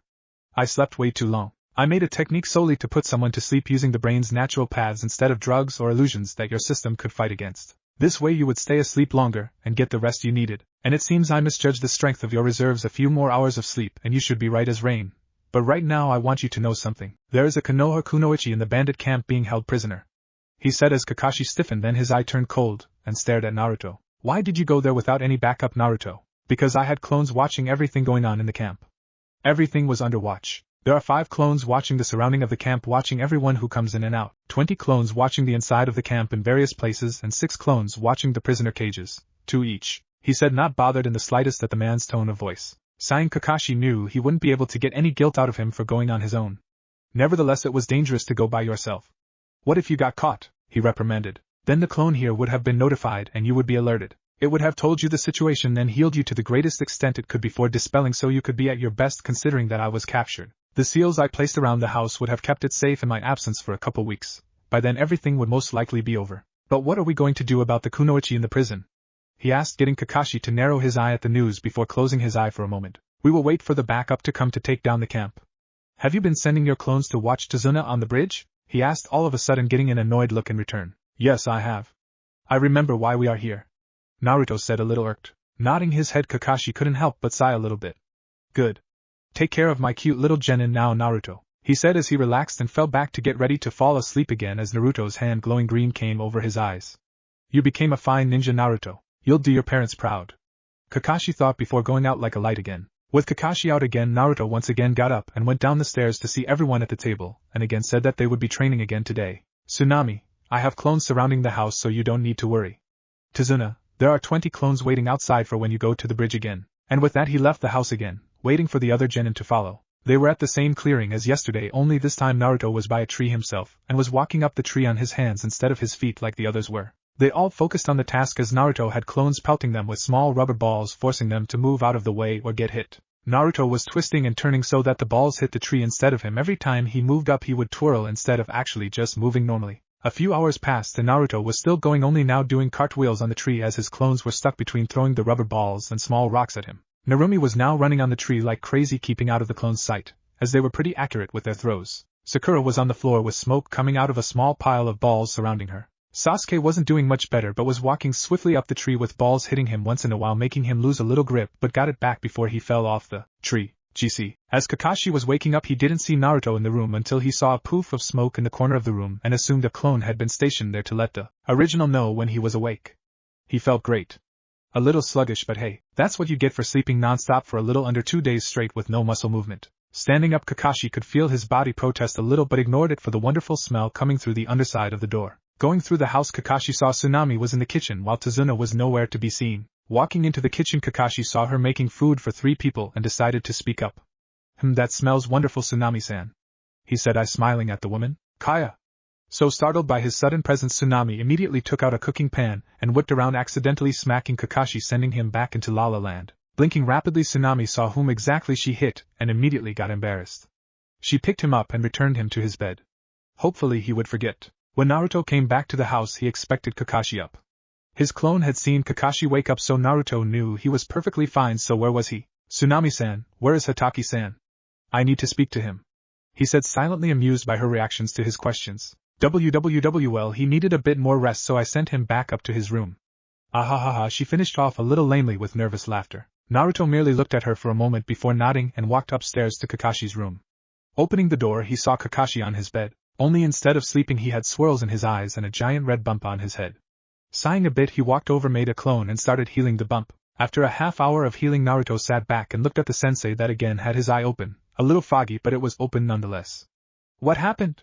he asked groggily. "Tsunami-san said you needed a bit more rest, so she put you back in your room," Naruto said. "Oh yeah," he replied, not about to say she knocked him out with a frying pan. "Well, let's go downstairs." As they walked downstairs they both heard an ear-splitting shriek. That sounds vaguely familiar, Naruto thought as he raced downstairs with Kakashi in the lead to wherever the scream came from. As they rushed outside they saw an amusing sight. A sight that had Kakashi slump a little at who was there. Sasuke was in shock on the ground, just staring at 2 people wearing bright green leotards. Each one had a person on their backs with 2 other people on the side panting heavily. The first one, obviously older, had a bowl-shaped haircut with humongous eyebrows with a flak jacket and a Konoha headband around his waist, orange leg warmers and shinobi sandals. The second, green, was practically a clone of the first except slightly smaller eyebrows and no flak jacket. The person on the older one was green-faced with swirly eyes, brown hair done up in buns on her head. The person on the younger one was slightly less green but still green with blank pupils and long black hair going down his back. The person on the right of the taller green one was a panting female with straight brown hair and had a flak jacket on with her headband on her neck. The person on the left of the smaller green one was panting heavily while looking at the green people with caution. She had black hair and was a tad shorter than the woman on the larger green person's right. "We did not need to go that fast, guys, and I'm sure Kakashi-san's team is well able to deal with whatever they need to at the moment," the larger woman said, a little irked at the green man. "Nonsense, Yukako-san. While it is true that my eternal rival could hold his own for now, I'm positive his youthful team would need some assistance with the many unyouthful people here," he proclaimed loudly. "I take it you are our reinforcements, Mato-san?" Naruto said to the people standing there. "Indeed we are, youthful Naruto-kun. Hokage-sama has told me to give you this after we reached here safely," he said, holding out a scroll for Naruto to take as he still held the bun-haired girl on his back. "Okay. I will look it over later. Why don't you come inside so I can check on the people on yours and your student's back?" he said, gesturing them inside. As they walked in, Kakashi had already walked inside and informed Tsunami and Tazuna about the new arrivals. The women had introduced themselves as Yukako Godo and Kinryo Tokei. They were both Tokubetsu Jounin level Menin, while the Genin had a year's worth of experience under their belt. Guy Mato was the Jounin in charge, while his Genin were Niji Hyuga, the black-haired male that was on the smaller green person's back, Lee Rock, the smaller green person, and Higurashi Tenten, a weapons mistress that was on Guy's back. Setting them down on the couch, the medics included Naruto started with Tenten and performed the diagnostic jutsu on her to assess how she was after being carried. Slight dizziness, pulled shoulder muscles, most likely from hanging on to Guy, chakra level steady. He whispered out, shocking the medics seeing as they had never seen Naruto at the hospital for medic training before. Excuse me, Uzumaki-san, can you explain how you came to know the diagnostic jutsu? The taller medic, Yukaku, said with curiosity in her voice. I learned from myself after watching some medics work, and theory-based analysis of chakra coating someone's muscles from scrolls, he said, moving on to Niji after putting his hands on Tenten's shoulder for a brief couple of minutes. Though I have a hard time focusing on other things while I use medical chakra, if you could give me a few more control exercises, then I can counter the concentration problems, he said just before activating the diagnostic jutsu again on Niji. Pulled shoulder muscles on both sides, slightly higher than Tenten-san's, most likely from holding onto a smaller body, chakra level steady. He again whispered out. For a moment he scanned over the Hyuga's head before narrowing his eyes a fraction at what he found and turned off the diagnostic jutsu. You should be fine after tonight, no strenuous exercising for 12 hours at least, he said before looking over to the medics on the couch. Do you need any help? He asked and moved away from the couch, seeing their heads shake. Guy-san, Yukaku-san, we need to plan when and how we will deal with the bandits and slaves once they are free. Please follow me, I will show you where we can plan, he said after making a Kage Bunshin to find Kakashi and show him to the room where they would be planning in. It would be a long night planning against the bandits, and what to do about the slaves that were freed. Ghost child. It was the morning after the second group came and everybody was in the kitchen, except for Naruto. Where's Oniai-chan? Narumi asked the Jounins. Naruto-san is out youthfully doing recon on the most unyouthful bandit camp since he already knows where it is. Guy spoke out in his usual loud speech, getting the Genin's ire at his volume this early in the morning. Looking over to the other team, Narumi saw Lee and Niji looking wide awake, while Tenten still looked tired from running and then holding on to Guy the whole way here. We are off for training today as we need everyone at the top of their game for today and tomorrow, Kakashi said. All we are doing today is guarding the bridge and Tazuna-san's family, he said, smiling at his Genins. Nodding, Narumi tore at her breakfast. Impressed Tenten looked on as Narumi ate her way through her portion quickly while not spilling a drop or crumb of her portion. She was like a vacuum. A very polite vacuum.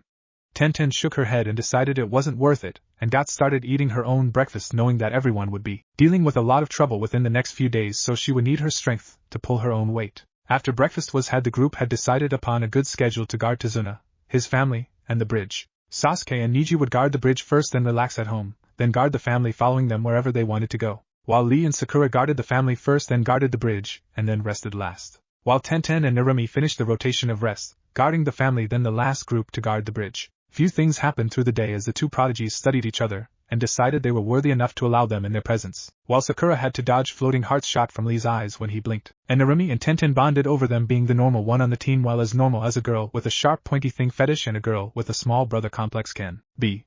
The third team had waterfall tears falling down their faces as they finally found someone to talk to who understands their pain of the weird teammates. Tenten had Niji Fate Hyuga, who ranted on and on about fate and that it controls what your limits are, while the other was a training nut, Rock Youth Lee, with horrible fashion sense.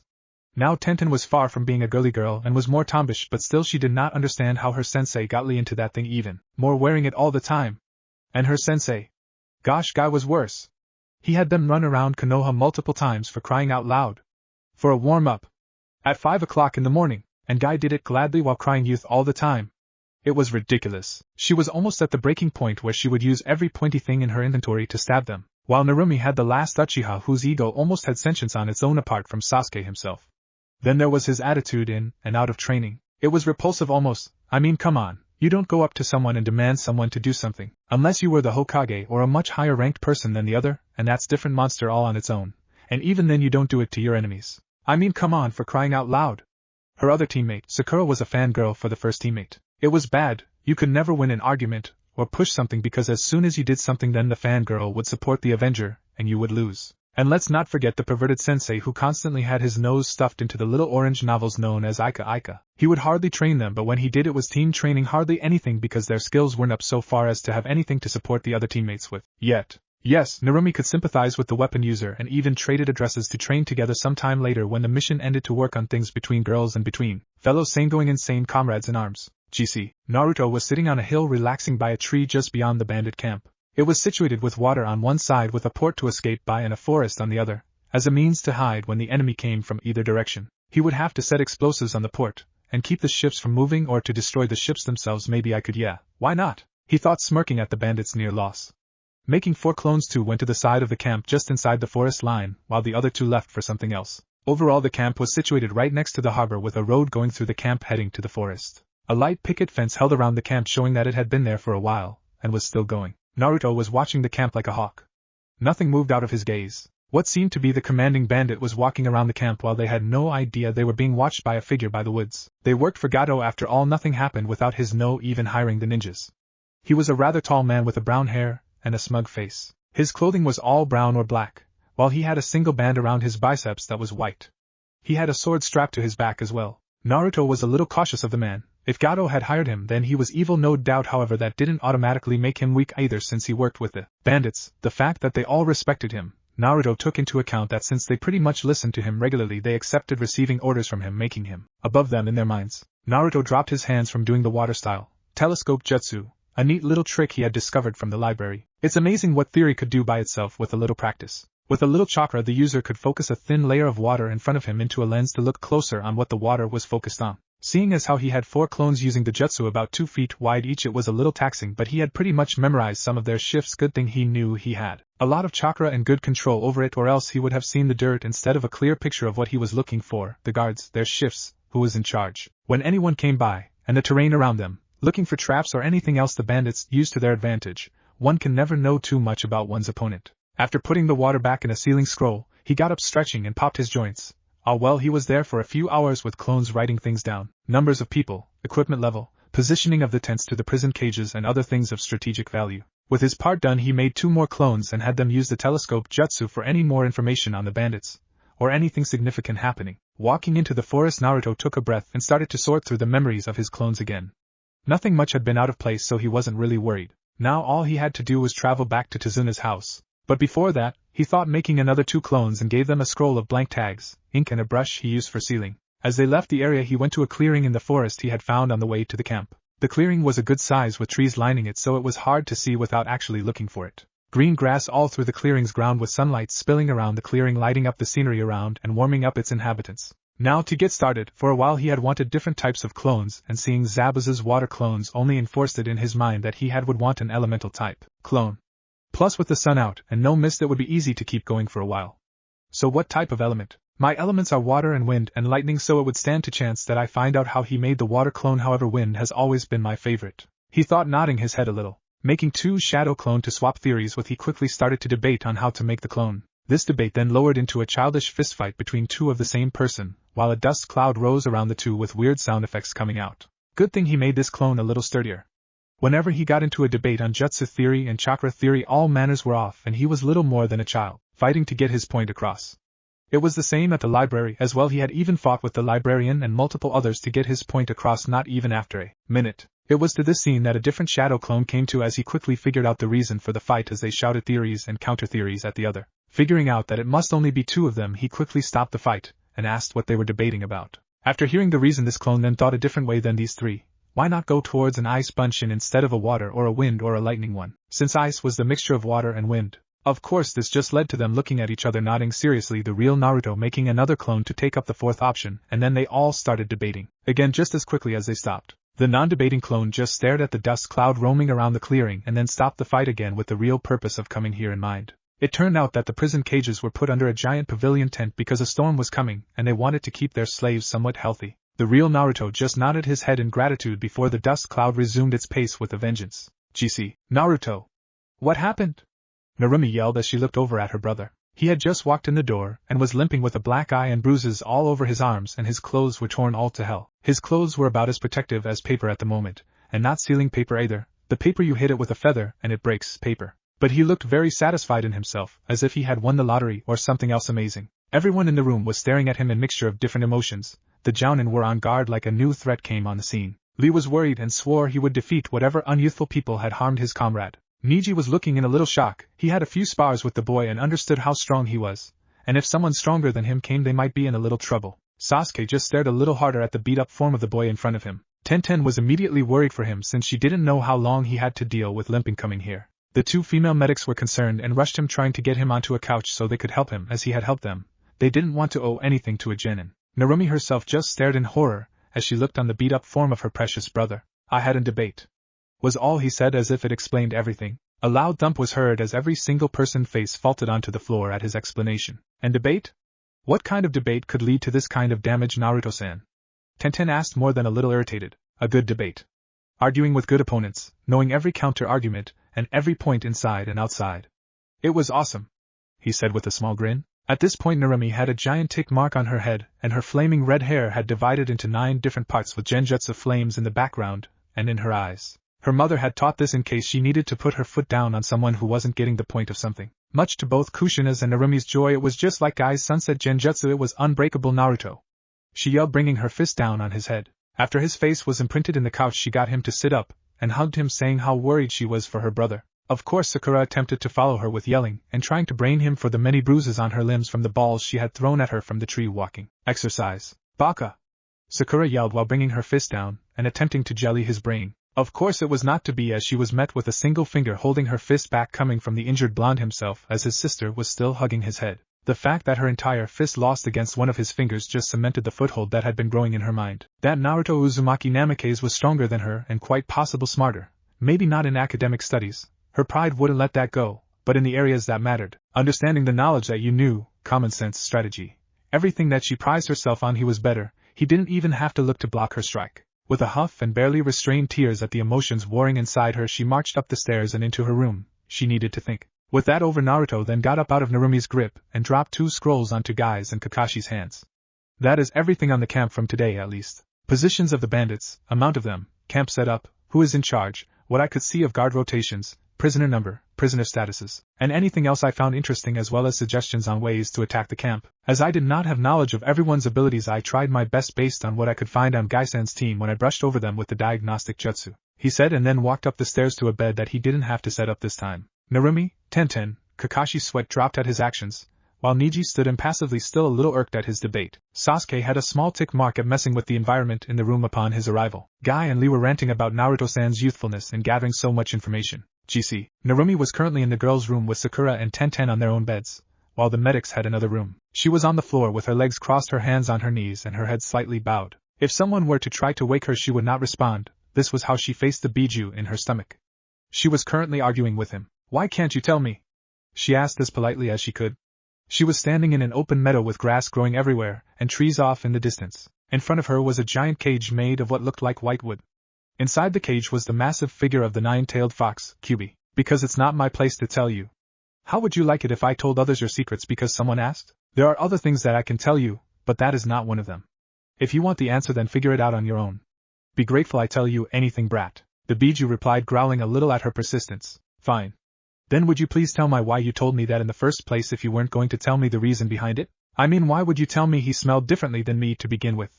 How long have you known he smelled differently than Toussaint? She asked, still trying to figure out everything. Heh. He smelled differently for who knows how long. I don't know how long or why, that is up to you to understand it, and find the reason for the difference. Now leave, I grow weary of this conversation. The beast said, mentally shoving her from her mindscape. Snapping her eyes open, she looked outside to find out it was still early night. So I hadn't been in there long, huh? Looks like it's close to midnight. I need to get to sleep. There will be hell tomorrow, I can feel it. She thought as she lied down on her futon and began to sleep. Not knowing how true that is, GC, Tenten woke up to the smell of breakfast wafting through the air. Smiling at the pleasant smell, she got up and did her morning routine before leaving the room, not even looking in the other kunoichi's directions. Walking down the stairs, Tenten noticed Naruto, Kakashi, and her sensei, Guy, were sitting around a small table looking at a map. Taking a glance at it, she noticed many X's and O's on the map with many other symbols inside a larger circle and a few X's with arrows around the circle. Walking over to the group from the stairs, she asked, "What's this?" "This is a map of the bandit camp that Naruto youthfully procured for us. The X's are main bandit points of convergence that Naruto noticed yesterday, and the O's are tents. The larger the O, the larger the tent. The arrows next to the X's are movement patterns that Naruto-kun youthfully noticed," he said in his normal exuberance. "Guy-sensei, it's too early for any youth to be up," Tenten said, getting a nice guy pose from her sensei while he started ranting about the power of youth, as he forgot what he was doing. "Indeed, Might-san, it is too early. Let us stoke our flames of youth with sustenance, as to keep our flames bright through this planning. Surely a few unyouthful bandits would be unable to stop the power of our well-fed youth." A small voice spoke up from the end of the table. Tenten felt a little scared for the boy as she waited for the reaction of her sensei. She wasn't disappointed. "YOSH. Let us feed our youthful bodies so our flames may burn brighter than ever before. Naruto." Of course, as soon as he said the boy's name, Tenten was horrified that another person might be able to do it with her sensei, but was rather shocked at what came next. "No," the small voice said as the blonde left the table, leaving a weeping Guy and a Kakashi whose shoulders were shaking ever so slightly. Tenten was understandably awed at him as she watched him just deny her sensei the most horrifying genjutsu ever, the youthful sunset genjutsu, unbreakable and unbeatable, scarring everyone and everything in the vicinity. It was rumored to be a TI technique that could overthrow a Biki in his position of top interrogator if it was ever used on any prisoners.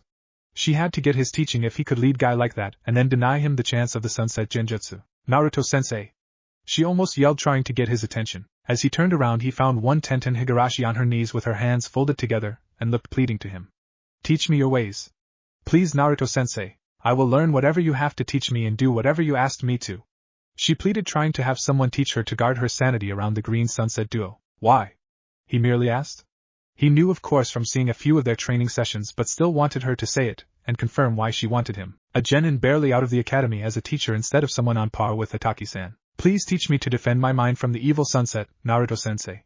She was still pleading while Guy was sulking even harder now, knowing what Tenten was doing. He merely stared at her a little before walking to the kitchen. Wait for me, Naruto-sensei. She yelled again while ignoring her sulking green sensei. Kakashi now had a very happy smile on his face. The fact that a year with Guy was enough to break someone to the point that they would run after anyone that showed a little normality. It was hilarious to him. If he knew that just being around Naruto was this fun, he would have asked to have a 4-genin team rather than the normal 3 genins. Oh, what a dream that would be. I wouldn't have to do anything, as Naruto would know enough to teach them, so I could read Ika all day long. He thought in ecstasy. While Kakashi was in La La Land with his fantasy of having a strong team while reading Ika, Guy was still in his corner sulking with a rain cloud over him, occasionally muttering unyouthful comrades taking people from him and other unyouthful things. It was to this scene that the rest of the genin and the medics came into, a daydreaming Kakashi and a gloomy Guy. Soon after, breakfast was over and the senseis were back to normal. Guy was being youthful while Kakashi had his nose in his porn. As the genins and medics got up from the table, the senseis motioned for the team to go outside. Once everyone was outside, Narumi, Tenten, Sakura, and Lee were gawking at the giant tent set up next to the house. Their senseis weren't much better. Naruto, how? Who?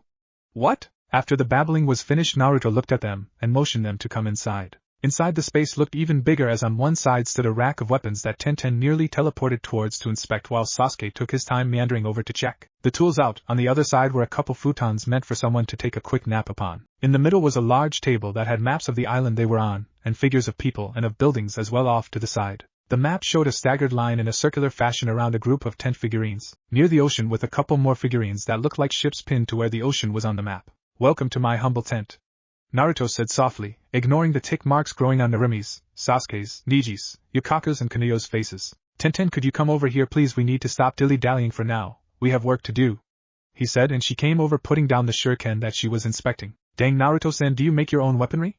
She asked, a little awed by what she had just seen. Some of it, he confirmed. Now, how are we going to deal with the camp mate-san, Hataki-san? He asked, giving them the floor to speak. And like that they spent the next few hours planning, while Naruto had shadow clones guard the house and Tazuna, 2 at the house because they were so close, and 20 at the bridge because of its importance. GC. It was now dusk and the genin, medics, and jounin were finished planning and were in the forest by the bandit camp. Okay, we all know the plan. Genin, stay back and take out any stragglers. Me and Guy will do the heavy hitting, while Naruto, Yukaku-san and Kunoyo-san help the prisoners. Naruto, keep them safe. Guy, if you would please. Kakashi spoke through their radios. The plan was simple. Naruto and the medics would strike one side of the camp that the prisoners were on, while Kakashi would strike the other side where the most bandits would be. Guy meanwhile would be dealing with anyone that came by the dock to get to the ships, and the genin would support each other to take out any bandit that went toward the forest in order to hide away. Every major direction was supported and blocked off for escape. Not one bandit would come to save Gato when the time came. Yosh, let our flames of youth explode, he yelled, waking everyone in the camp up and partially deafening everyone who forgot to take out their earpieces when Guy was speaking. Naruto, Yukaku and Kunoyo were heading toward the giant pavilion set up for the slaves when Naruto suddenly held his hand out, motioning the others back a few feet, and hushed them. After a moment of waiting, they saw 5 bandits running toward the docks where the yell came from. Motioning them to move forward, after a few seconds had passed, they rushed the pavilion. Slicing a flap in the back of it, the 3 moved inside to the slaves. Inside the cages, the slaves were groggily waking up because of the earlier shout throughout the camp. Immediately they were worried because of the 3 newcomers inside the tent walking closer to them. They were then shocked when the male of the group took out a dagger and neatly sliced through the bars in a square big enough for them to escape. This was their chance. Rushing the 3 newcomers, the male immediately moved out of their way and let the medics do their jobs, while silently pumping a small amount of chakra into the air, doing the opposite of killing intent, letting a calming effect wash over the now freed slaves. Over a few minutes the medics calmed the slaves while healing their smaller injuries, letting them know the medics were on their side. They were still cautious around Naruto because of his natural emotionless face, but they somehow knew he wouldn't hurt them. After most of the slaves could walk, the medics led them to where they opened a flap in the back. Naruto made a quick clone to guard the rear when disaster struck. "Hey! The slaves are getting free!" A random thug yelled from the front of the tent when he was sent to check on them. He tried to grab a slave but was cut off as a kid ran forward and clocked him in the jaw, knocking him out cold. "Go!" he said in a slightly raised voice as he moved back to the rear and had 3 clones take the sides and the front of the group as the medics were leading them away from the camp to the forest near where they had set up a larger pavilion with futons for them to rest at to sleep over their stressful situation. "Move!" He hurried them through the flap of the tent after checking that no one was nearby. After most everyone was through, Naruto looked back in the cages for anyone that they missed and saw a small child no older than 6 still in the farthest cage, huddled up trying to keep everything away. Moving towards the child, he noticed it was a long-haired girl with rags for clothes. Pumping a larger amount of calming chakra around him, he shook her shoulder. "Hey, time to wake up. We need to leave," he said in a far kinder tone than he had used in a long time. Groaning a little, the girl turned around and cringed slightly at the male face before calming down at the peaceful feeling around her. It didn't take long before her shell of fear cracked, and she lunged at the stranger and bawled her eyes out in sorrow at what had happened to her and the other nice ladies. While they were prisoner, Naruto picked the little girl up, noticing how light she was, and held her, sharing warmth and calming feelings spreading through his chakra in the air. He silently made a shadow clone and switched with it so the clone could carry the child to the pavilion to be with the others. She was still bawling her eyes out. Moving toward the flap in the tent, he and the clone carrying the child went outside and saw the group still there waiting for their guard. 5 bandits were unconscious on the ground around the group. Nodding to his clones, Naruto, his clones, the medics, and the child still gripping the blonde's clone's jacket as if it was a lifeline, and the slaves all moved forward away from the camp. It wasn't long, however, before more bandits found them and tried to take back the slaves. Keyword tried. Naruto had no mercy for the slavers and beat them down mercilessly so they couldn't amass as a group and attack the rescue party. They will not capture these people again, Naruto swore silently, intending it to be unheard. Too bad it was heard by a few of the children, and the child still holding his clone's jacket. GC. As for the rest of the Konoha ninjas, Guy was keeping them away from the docks with his fast and furious taijutsu, showing his strength. Kakashi was attacking the opposite side of Naruto's group with a lot of what he knew, certainly not everything. That would just be silly to use such monstrous moves on mere bandits. And the genin were standing firm by the forest, holding off the occasional bandit group that tried to hide in the woods. Tenten and Narumi teamed up with Narumi in front and Tenten in back, forming a good team with Tenten's accuracy in throwing things and Narumi's stamina in taijutsu. It was a good team.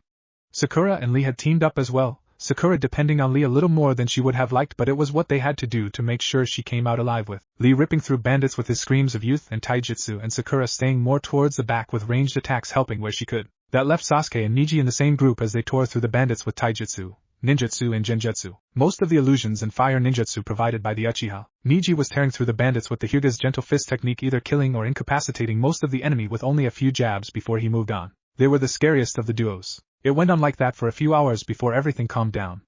By the time everything was said and done, everyone had their first kill. Sakura had thrown up multiple times, but was still trying to help and improve herself. She had thought about a lot the night before after Naruto had stopped her fist. It was enough to break her fangirlish tendencies most of the way, at least. Sasuke had taken it like a champ and had only broken down after the attack finished. Narumi had held it in with Kyuubi's help and reassurance that she wasn't a monster from killing them. Her new friend Tenten had comforted her as well afterwards. Guy's team had already had their first kills and was better than them, but still had to take a few minutes alone. Naruto had it worse though, as he had slaughtered the bandits heading towards the rescue group as they quickly moved through the edge of the camp away from the bandits chasing them. Naruto had left clones with them as guards and stayed behind to keep the bandits away from the group. He had no mercy for slavers. No person should be forced into service to another. It was wrong in his mind, so he took out their vengeance for them. Legs, arms and other body parts were littered behind the party as they moved farther away.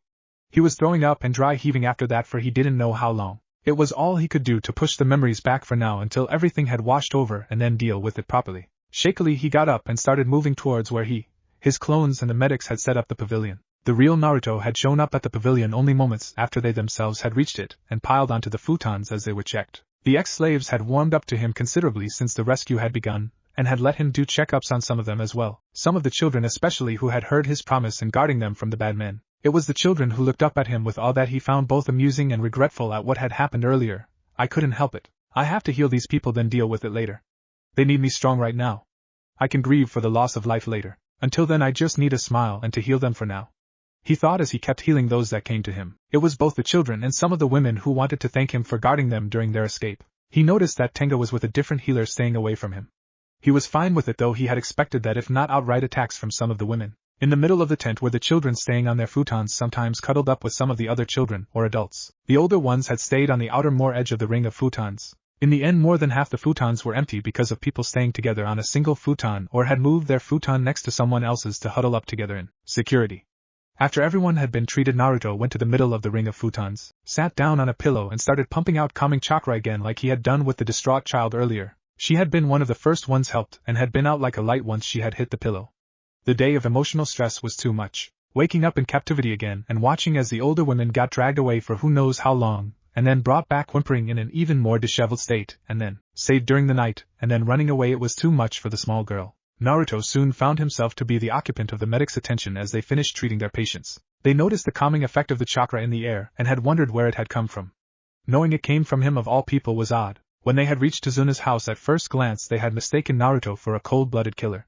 It was hard not to, with his face being the way it was. No emotion, no nothing that they could see or sense from him. It was odd seeing that the technique they wanted to learn, what he was doing right now, pumping calming chakra through the air. It was odd to them, yet they could easily see the results.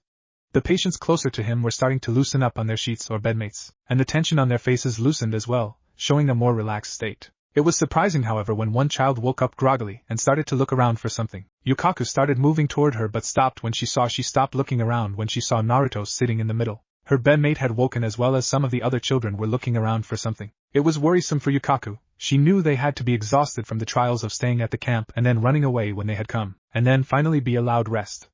It was a miracle they slept at all instead of wailing in grief and sorrow at what they went through. Now seeing them awake was a shock to the woman, as she could only stare as the first child that she saw that had woken up started moving towards the center of the group, towards Naruto. He didn't move at all, still sitting there radiating calming chakra as he sat there with a soft smile on his hold on. When did he start smiling? They hadn't seen him smile once the entire time while they were in Wave, and now after just running from a bandit camp he was smiling? She shook her head, getting rid of the shock that was Naruto smiling. Naruto, however, was still sitting awake and had moved a couple futons around him just in case this had played out like he thought it would. Why wouldn't children who had trying days move closer to someone who radiated warmth and a calming presence? Though he was surprised when the girl he saved climbed on his lap and then fell asleep. He couldn't help but chuckle inwardly. Still smiling softly, he saw another few children scoot closer to him until it looked like a fort of lumpy blankets surrounded him. He couldn't help himself when he whispered out, "I will keep you all safe, and the bad men won't touch you anymore." Kinuyo walked up to Yukaku and smiled a little. Who knew someone like him could be so good with kids? She said softly as to not wake the ones they were next to. Yukaku nodded before she led Kinuyo to the opening to the tent and went outside, where they found Kakashi, his team, Guy and his team as well, standing there muddy, bloody, and with green faces with all that had went on that day.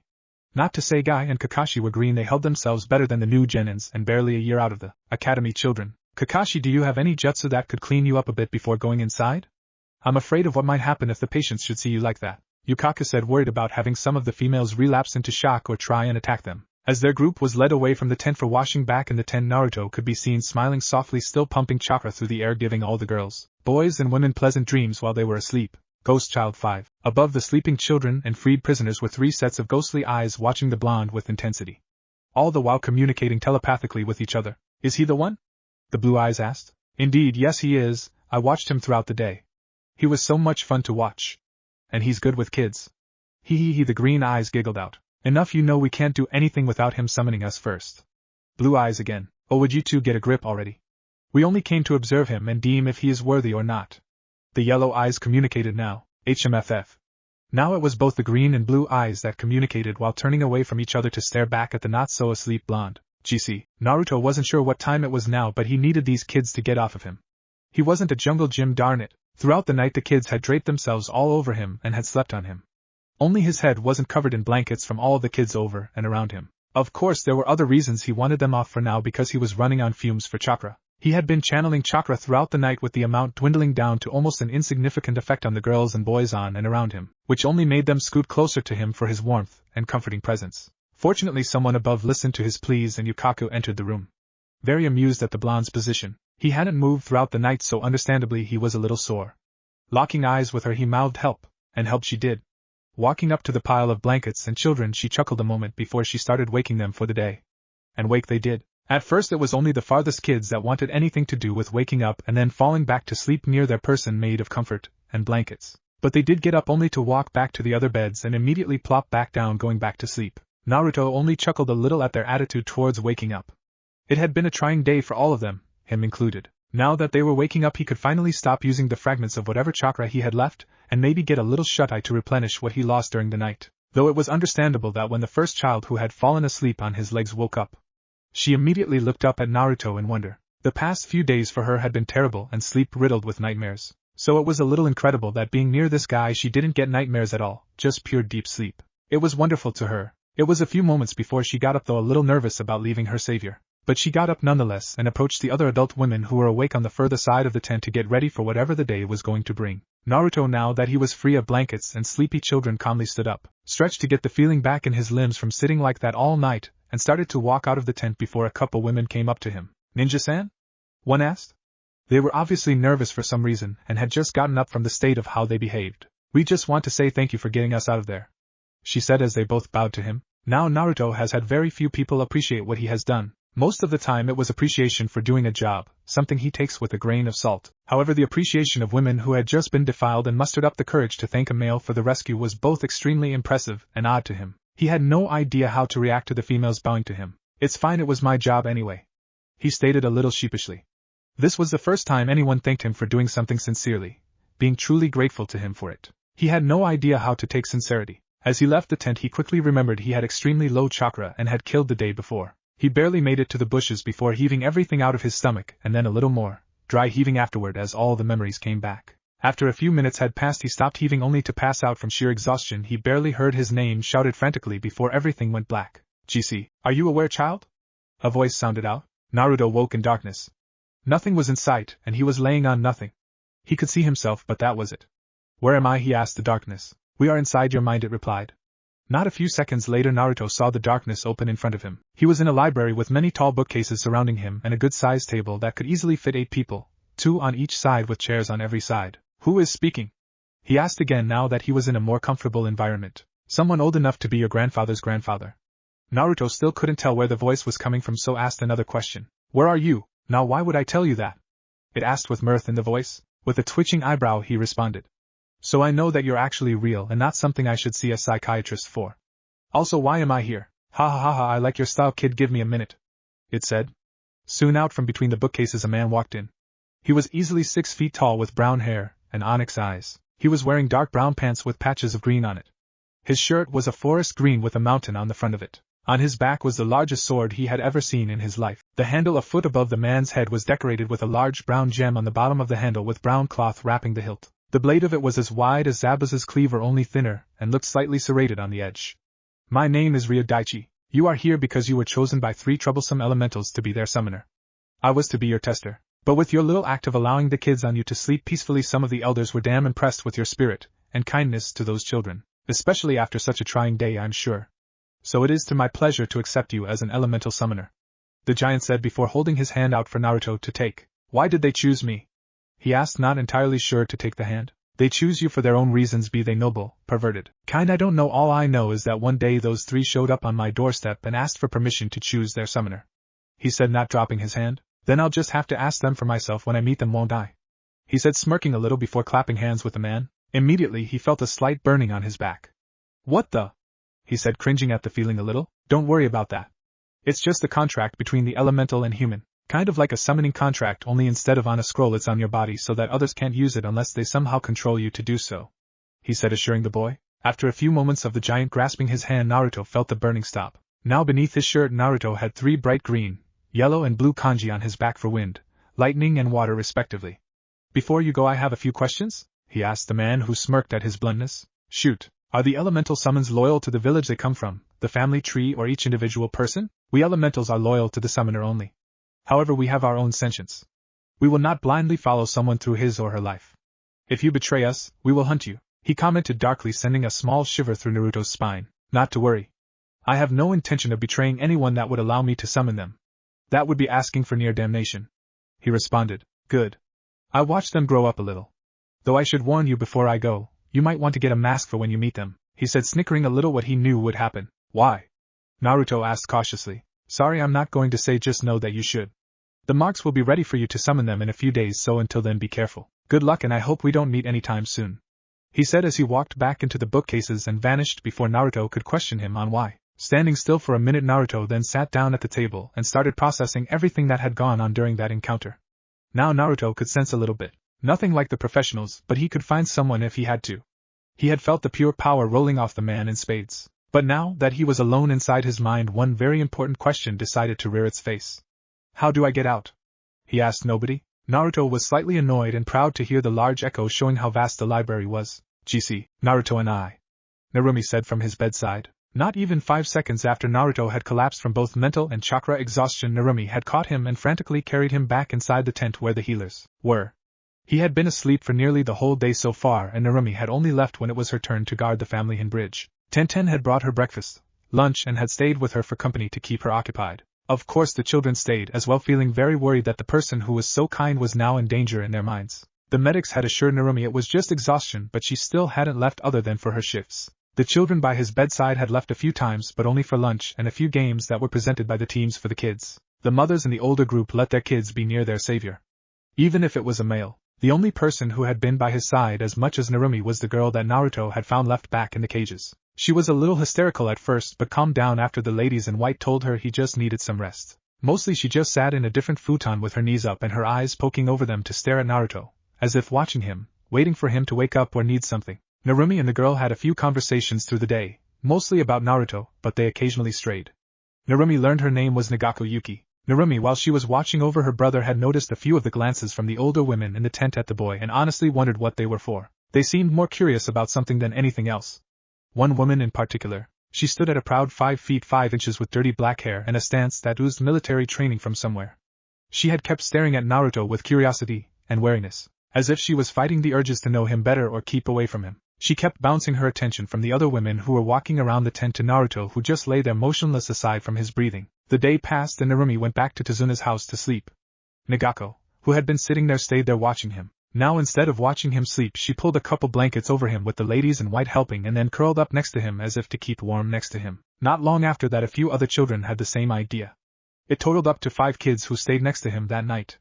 All girls, funnily enough. One girl with dirty blonde hair slept to his right with her blanket mostly on him to try and keep him warm like he had the night before. The second girl had dark blue hair that slept on his right with her wrapped around his arm. Third was a girl with light brown hair that slept on top of his first blanket with another one on top of her, sandwiching her between blankets on top of him. The fourth girl had a darker shade of brown hair that curled up next to his head with her blanket on her, not wanting to keep his head under a blanket as that could disrupt his breathing. Any and every child who has put their head under a blanket knows it gets stuffy under a blanket after a while. And lastly was Nagako, who now had cleaner black hair, had curled up next to his legs with her back touching his calf. The medics just cooed at the sight before dealing with everyone else. Unknown to Naruto were the 3 ghostly eyes at the top of the tent, now staring down at him in unhidden joy and ecstasy. GC. Naruto woke up very warm.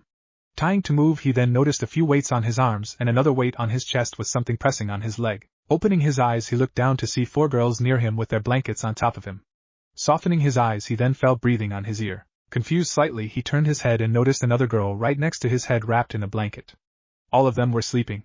He was trapped. Crap. How did I end up in this? He thought as he laid his head back down. Well, might as well make the most of it. Seeing no light come from the tent flap, it must be nighttime. Geez, wonder how long I was out for. Okay, gauging my chakra, I would guess it to be about a quarter filled. Crap. Out for probably an entire day and only have a quarter rejuvenated. How?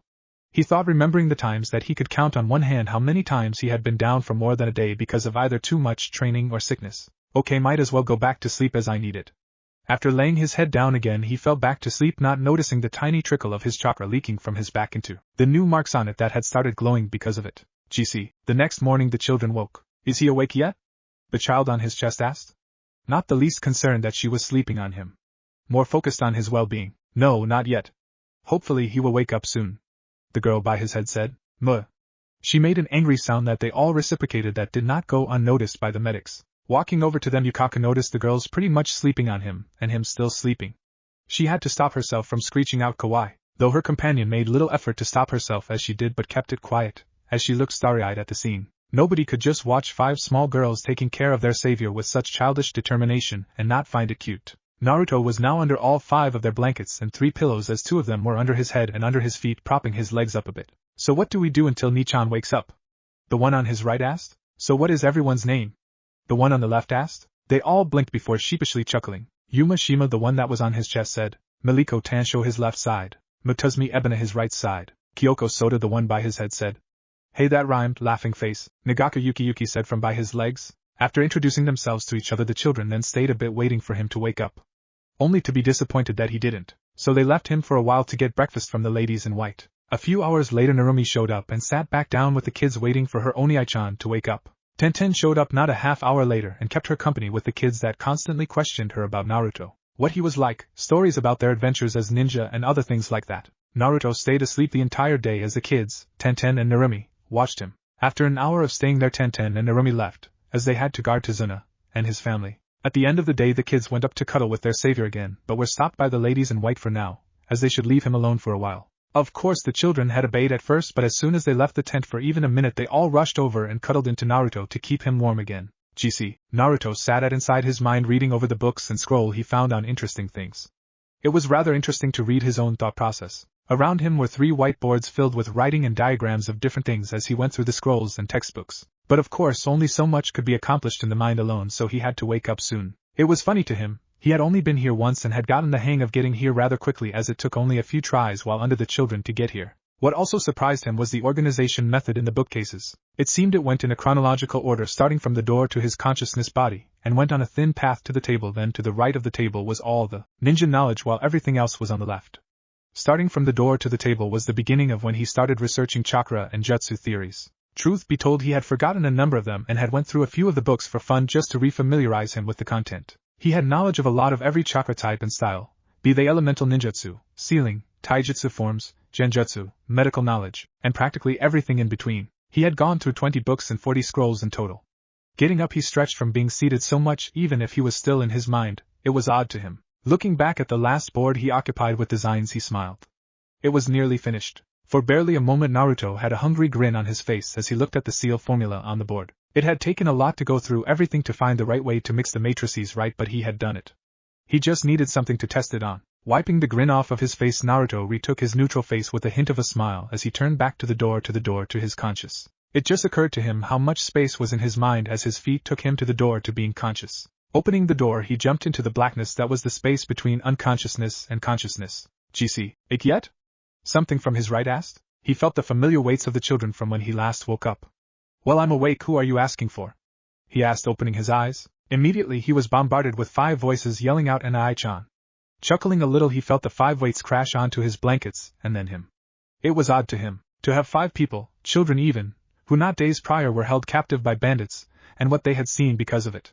Naruto couldn't understand their strength. To overcome that and to be so happy that he was back awake, even if he did save them from the camp, he couldn't truly understand their happiness. Of course, his queries were to be furthered to another day. Naruto-san. The bridge is being attacked. One medic said frantically after noticing he was awake. That woke him up from the last of his grogginess. Grumbling at the timing, he sat up and looked around for his clothes. Fortunately, he found them not far from his bedside. Ducking under a blanket to change, he quickly took stock of his chakra. Crap. Still only half? What the hell is going on? He thought worriedly. It's not every day an Uzumaki is held down because of chakra exhaustion, even less for more than one day. Donning his gear, Naruto took out a scroll and made a weak shadow clone, giving it mental orders on what to do. It nodded and wrote on a scroll the original had given it. It had a lot to do before it was finished. After giving the scroll to his clone, Naruto had raced out of the tent, sending the children a wave and goodbye. GC, so where's the antisocial blondie? Zabuza asked as he traded blows against Kakashi. Guy's team was protecting the medics. Now that they had recovered from the bandit attack, they had taken turns guarding the family, the bridge and the medic tent. Now it was Kakashi, Narumi, and Sakura guarding the bridge, Narumi dueling with the fake hunter Nin, and Kakashi against Zabuza with Sakura guarding Tazuna. Narumi barely had time to send a clone to the medic tent where Guy's team was, so it was going to be close. It was Narumi against an ice user and Kakashi versus a member of the 7 Swordsmen of the Mist. Not good odds in her eyes. Zabuza had come with the mist, knocking all the workers out as he waited for his target. Of course, if her Nai-chan had been awake, this would have been much easier in her opinion. No mist, easy to see everything, and a strong ninja for backup. Very helpful in her humble opinion. Not to mention that he would probably know the best way to fight an opponent with a Kekei Jinkai. Yikes! She said in alarm as she weaved her way around a few Saban. Moving slowly forward, Narumi used her handy kunai to deflect the nasty Saban. Of course, when a solution is found, a new problem must be faced. Water style. 1,000 flying water needs of death. Her opponent said, stomping the water on the ground. As the water flew up from the mist and the ground, it converged and shot at Narumi. Gathering chakra in her legs, Narumi jumped over the technique and grabbed another kunai to let fly at the hunter Nin. said Hunternin, blocked it with Simban lace between his fingers and quickly bringing up another Simban laced hand to block the twin kunai wielded by Narumi. Separating from each other, the two took a moment to gauge each other before the Hunternin spoke. You've done well to fight me so far, however I apologize, as I must finish this quick for Zabuza-sama. Ice style, demonic ice mirrors, she said, flying through a few seals that Narumi couldn't track because of the sheer speed. Much to Narumi's shock, ice rose around her. Raising her guard even higher, she could feel she was in trouble. Her shock rose as she soon saw reflections of the Nin in every mirror surrounding her. I'm sorry it's come to this, but I will make it quick as my speed and these mirrors are supreme. Allow me to demonstrate, the ninja said as soon Simban were flying at her from every direction. Narumi couldn't keep track of everything and was soon riddled with needles. QB. I'm going to need help with this one. She thought to the demon that nodded its giant head, sending a small amount of its chakra to her, bursting the Simban out of her and giving her a much-needed boost. Speaking out loud now, she spoke now in a more gravely tone than before. You would do well to study your opponent more if you think a few needles can kill me, she said before charging a mirror and smashing through, sending the ninja into shock before realizing that he was now flying backwards through the air because of the force of the punch and cracking his mask. Narumi charged the ninja and reared her fist back only to stop as she recognized the face as the one she saw in the forest not a few days before, after she had put Inari in his place after he tried to use her brother as an example of how comfy their life must be. Sakura and Sasuke were shocked into silence because of the light she shed on her brother. Why Haku? The sheer emotion in her voice made Haku cringe lightly on the inside. Because I am his tool, Narumi-san. I am now broken as I failed my task to bring victory to Zabuza-sama. Please bring an end to this broken tool's life, Haku said, smiling lightly as if he wasn't talking about committing suicide because of his failure. Feeling a new presence on the bridge, Narumi looked at Haku and kept him busy by telling his story while focused on Haku and the new presence's movements. GC. Naruto stood at the start of the bridge watching the fights. The mist had cleared enough that he could see Zabuza trapped, and Kakashi racing toward his opponent with lightning cupped in his hand. Stretching his senses, Naruto could faintly feel the new presences at the back of the bridge. Narrowing his eyes, he decided he needed a few more seconds before it was time to show himself and Gato at the end of the bridge. Of course he could just go around everyone and slam the back of the large group.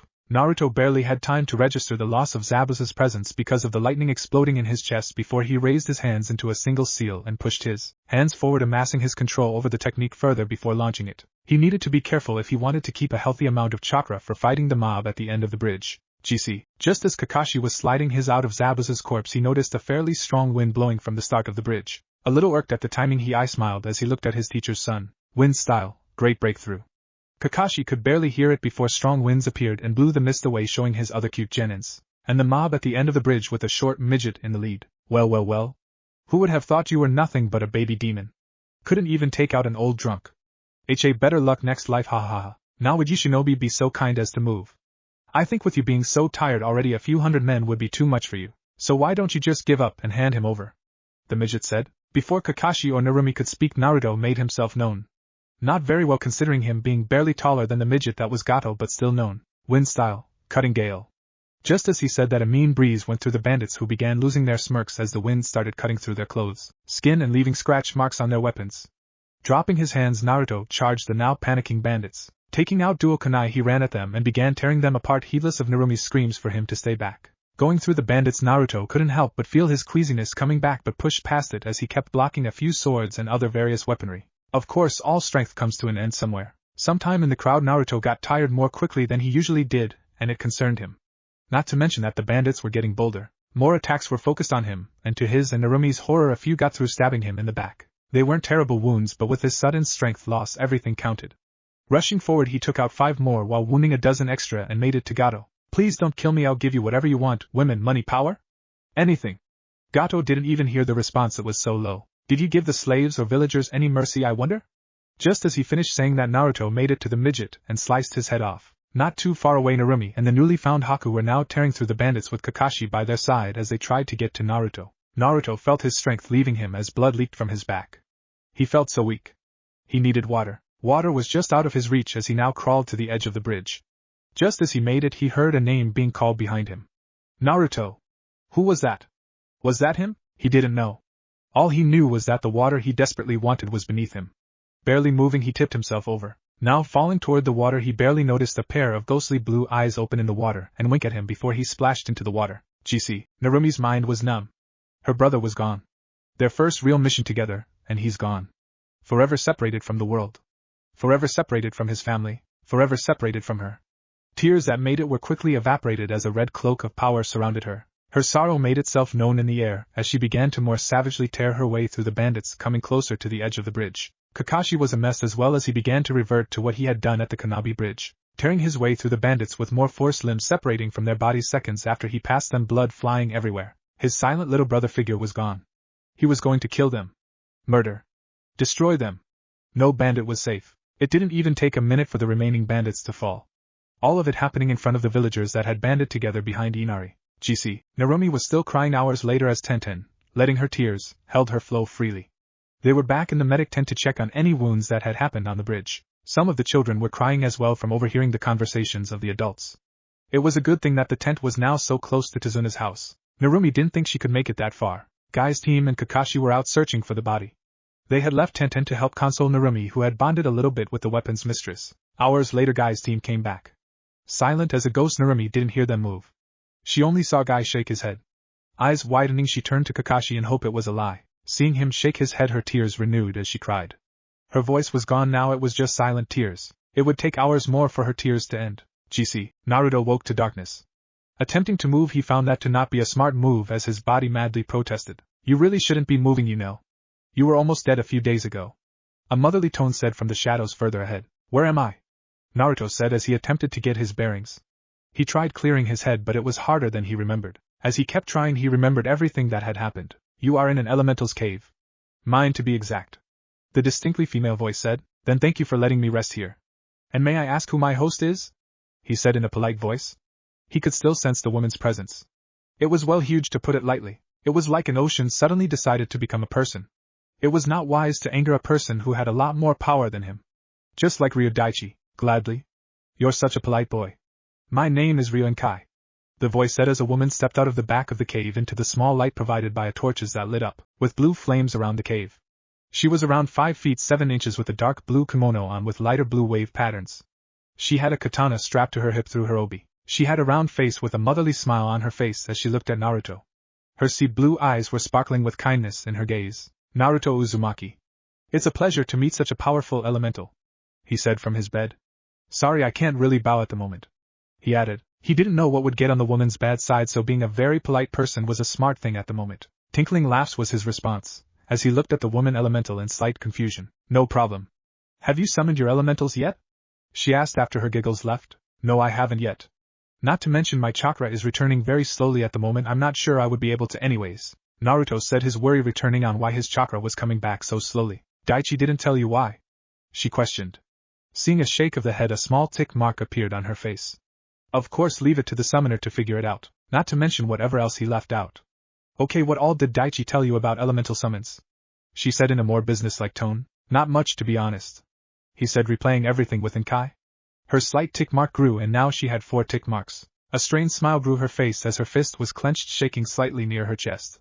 As she calmed down some, she began explaining about the elementals. Okay, no, listen, because I'm not going to repeat myself. He's left it to me too often to explain elementals. Elemental summons are born few and far between. I believe the last elemental summoner where you were born was known as the Shodai Hokage, she said, stunning him into disbelief. Yes, Hashirama was an elemental summoner, and a powerful summoner as well.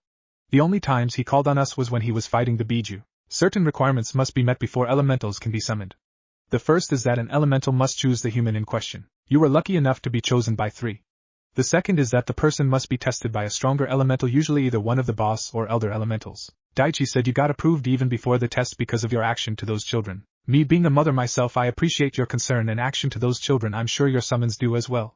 Now on to the marks that grew on your back. Those are the symbol of the summons themselves. Normally the mark is a test in and of itself, as the summoner must have enough chakra to fill the mark to complete the contract between yourself and the elemental. Everything makes sense so far? She asked. Seeing a nod, she continued. The mark itself drains a slight amount of chakra. That would be why your reserves are as low as they are. When the marks are filled with your chakra, the elemental would manifest and greet you. Would that manifestation be the pair of eyes I thought I saw right before I hit the water? He asked, getting a smile and a nod. Yes, that was most likely my daughter, Shiha Kai.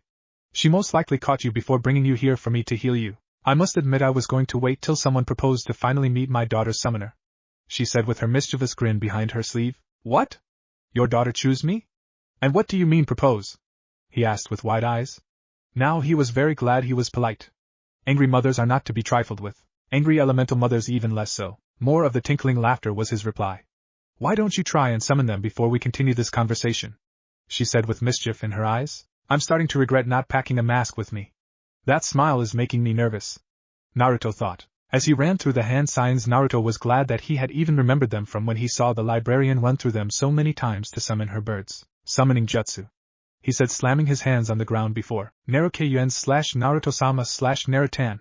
He was tackled by 3 what looked to be hyperactive girls about his age. What if Naruto thrown away by parents? And thanks for watching my video till the end. If you enjoy this content, then do consider subscribing to my channel, and leave a like if you guys need the next part. Comment down, and thanks for watching the video, and see you guys in the next video.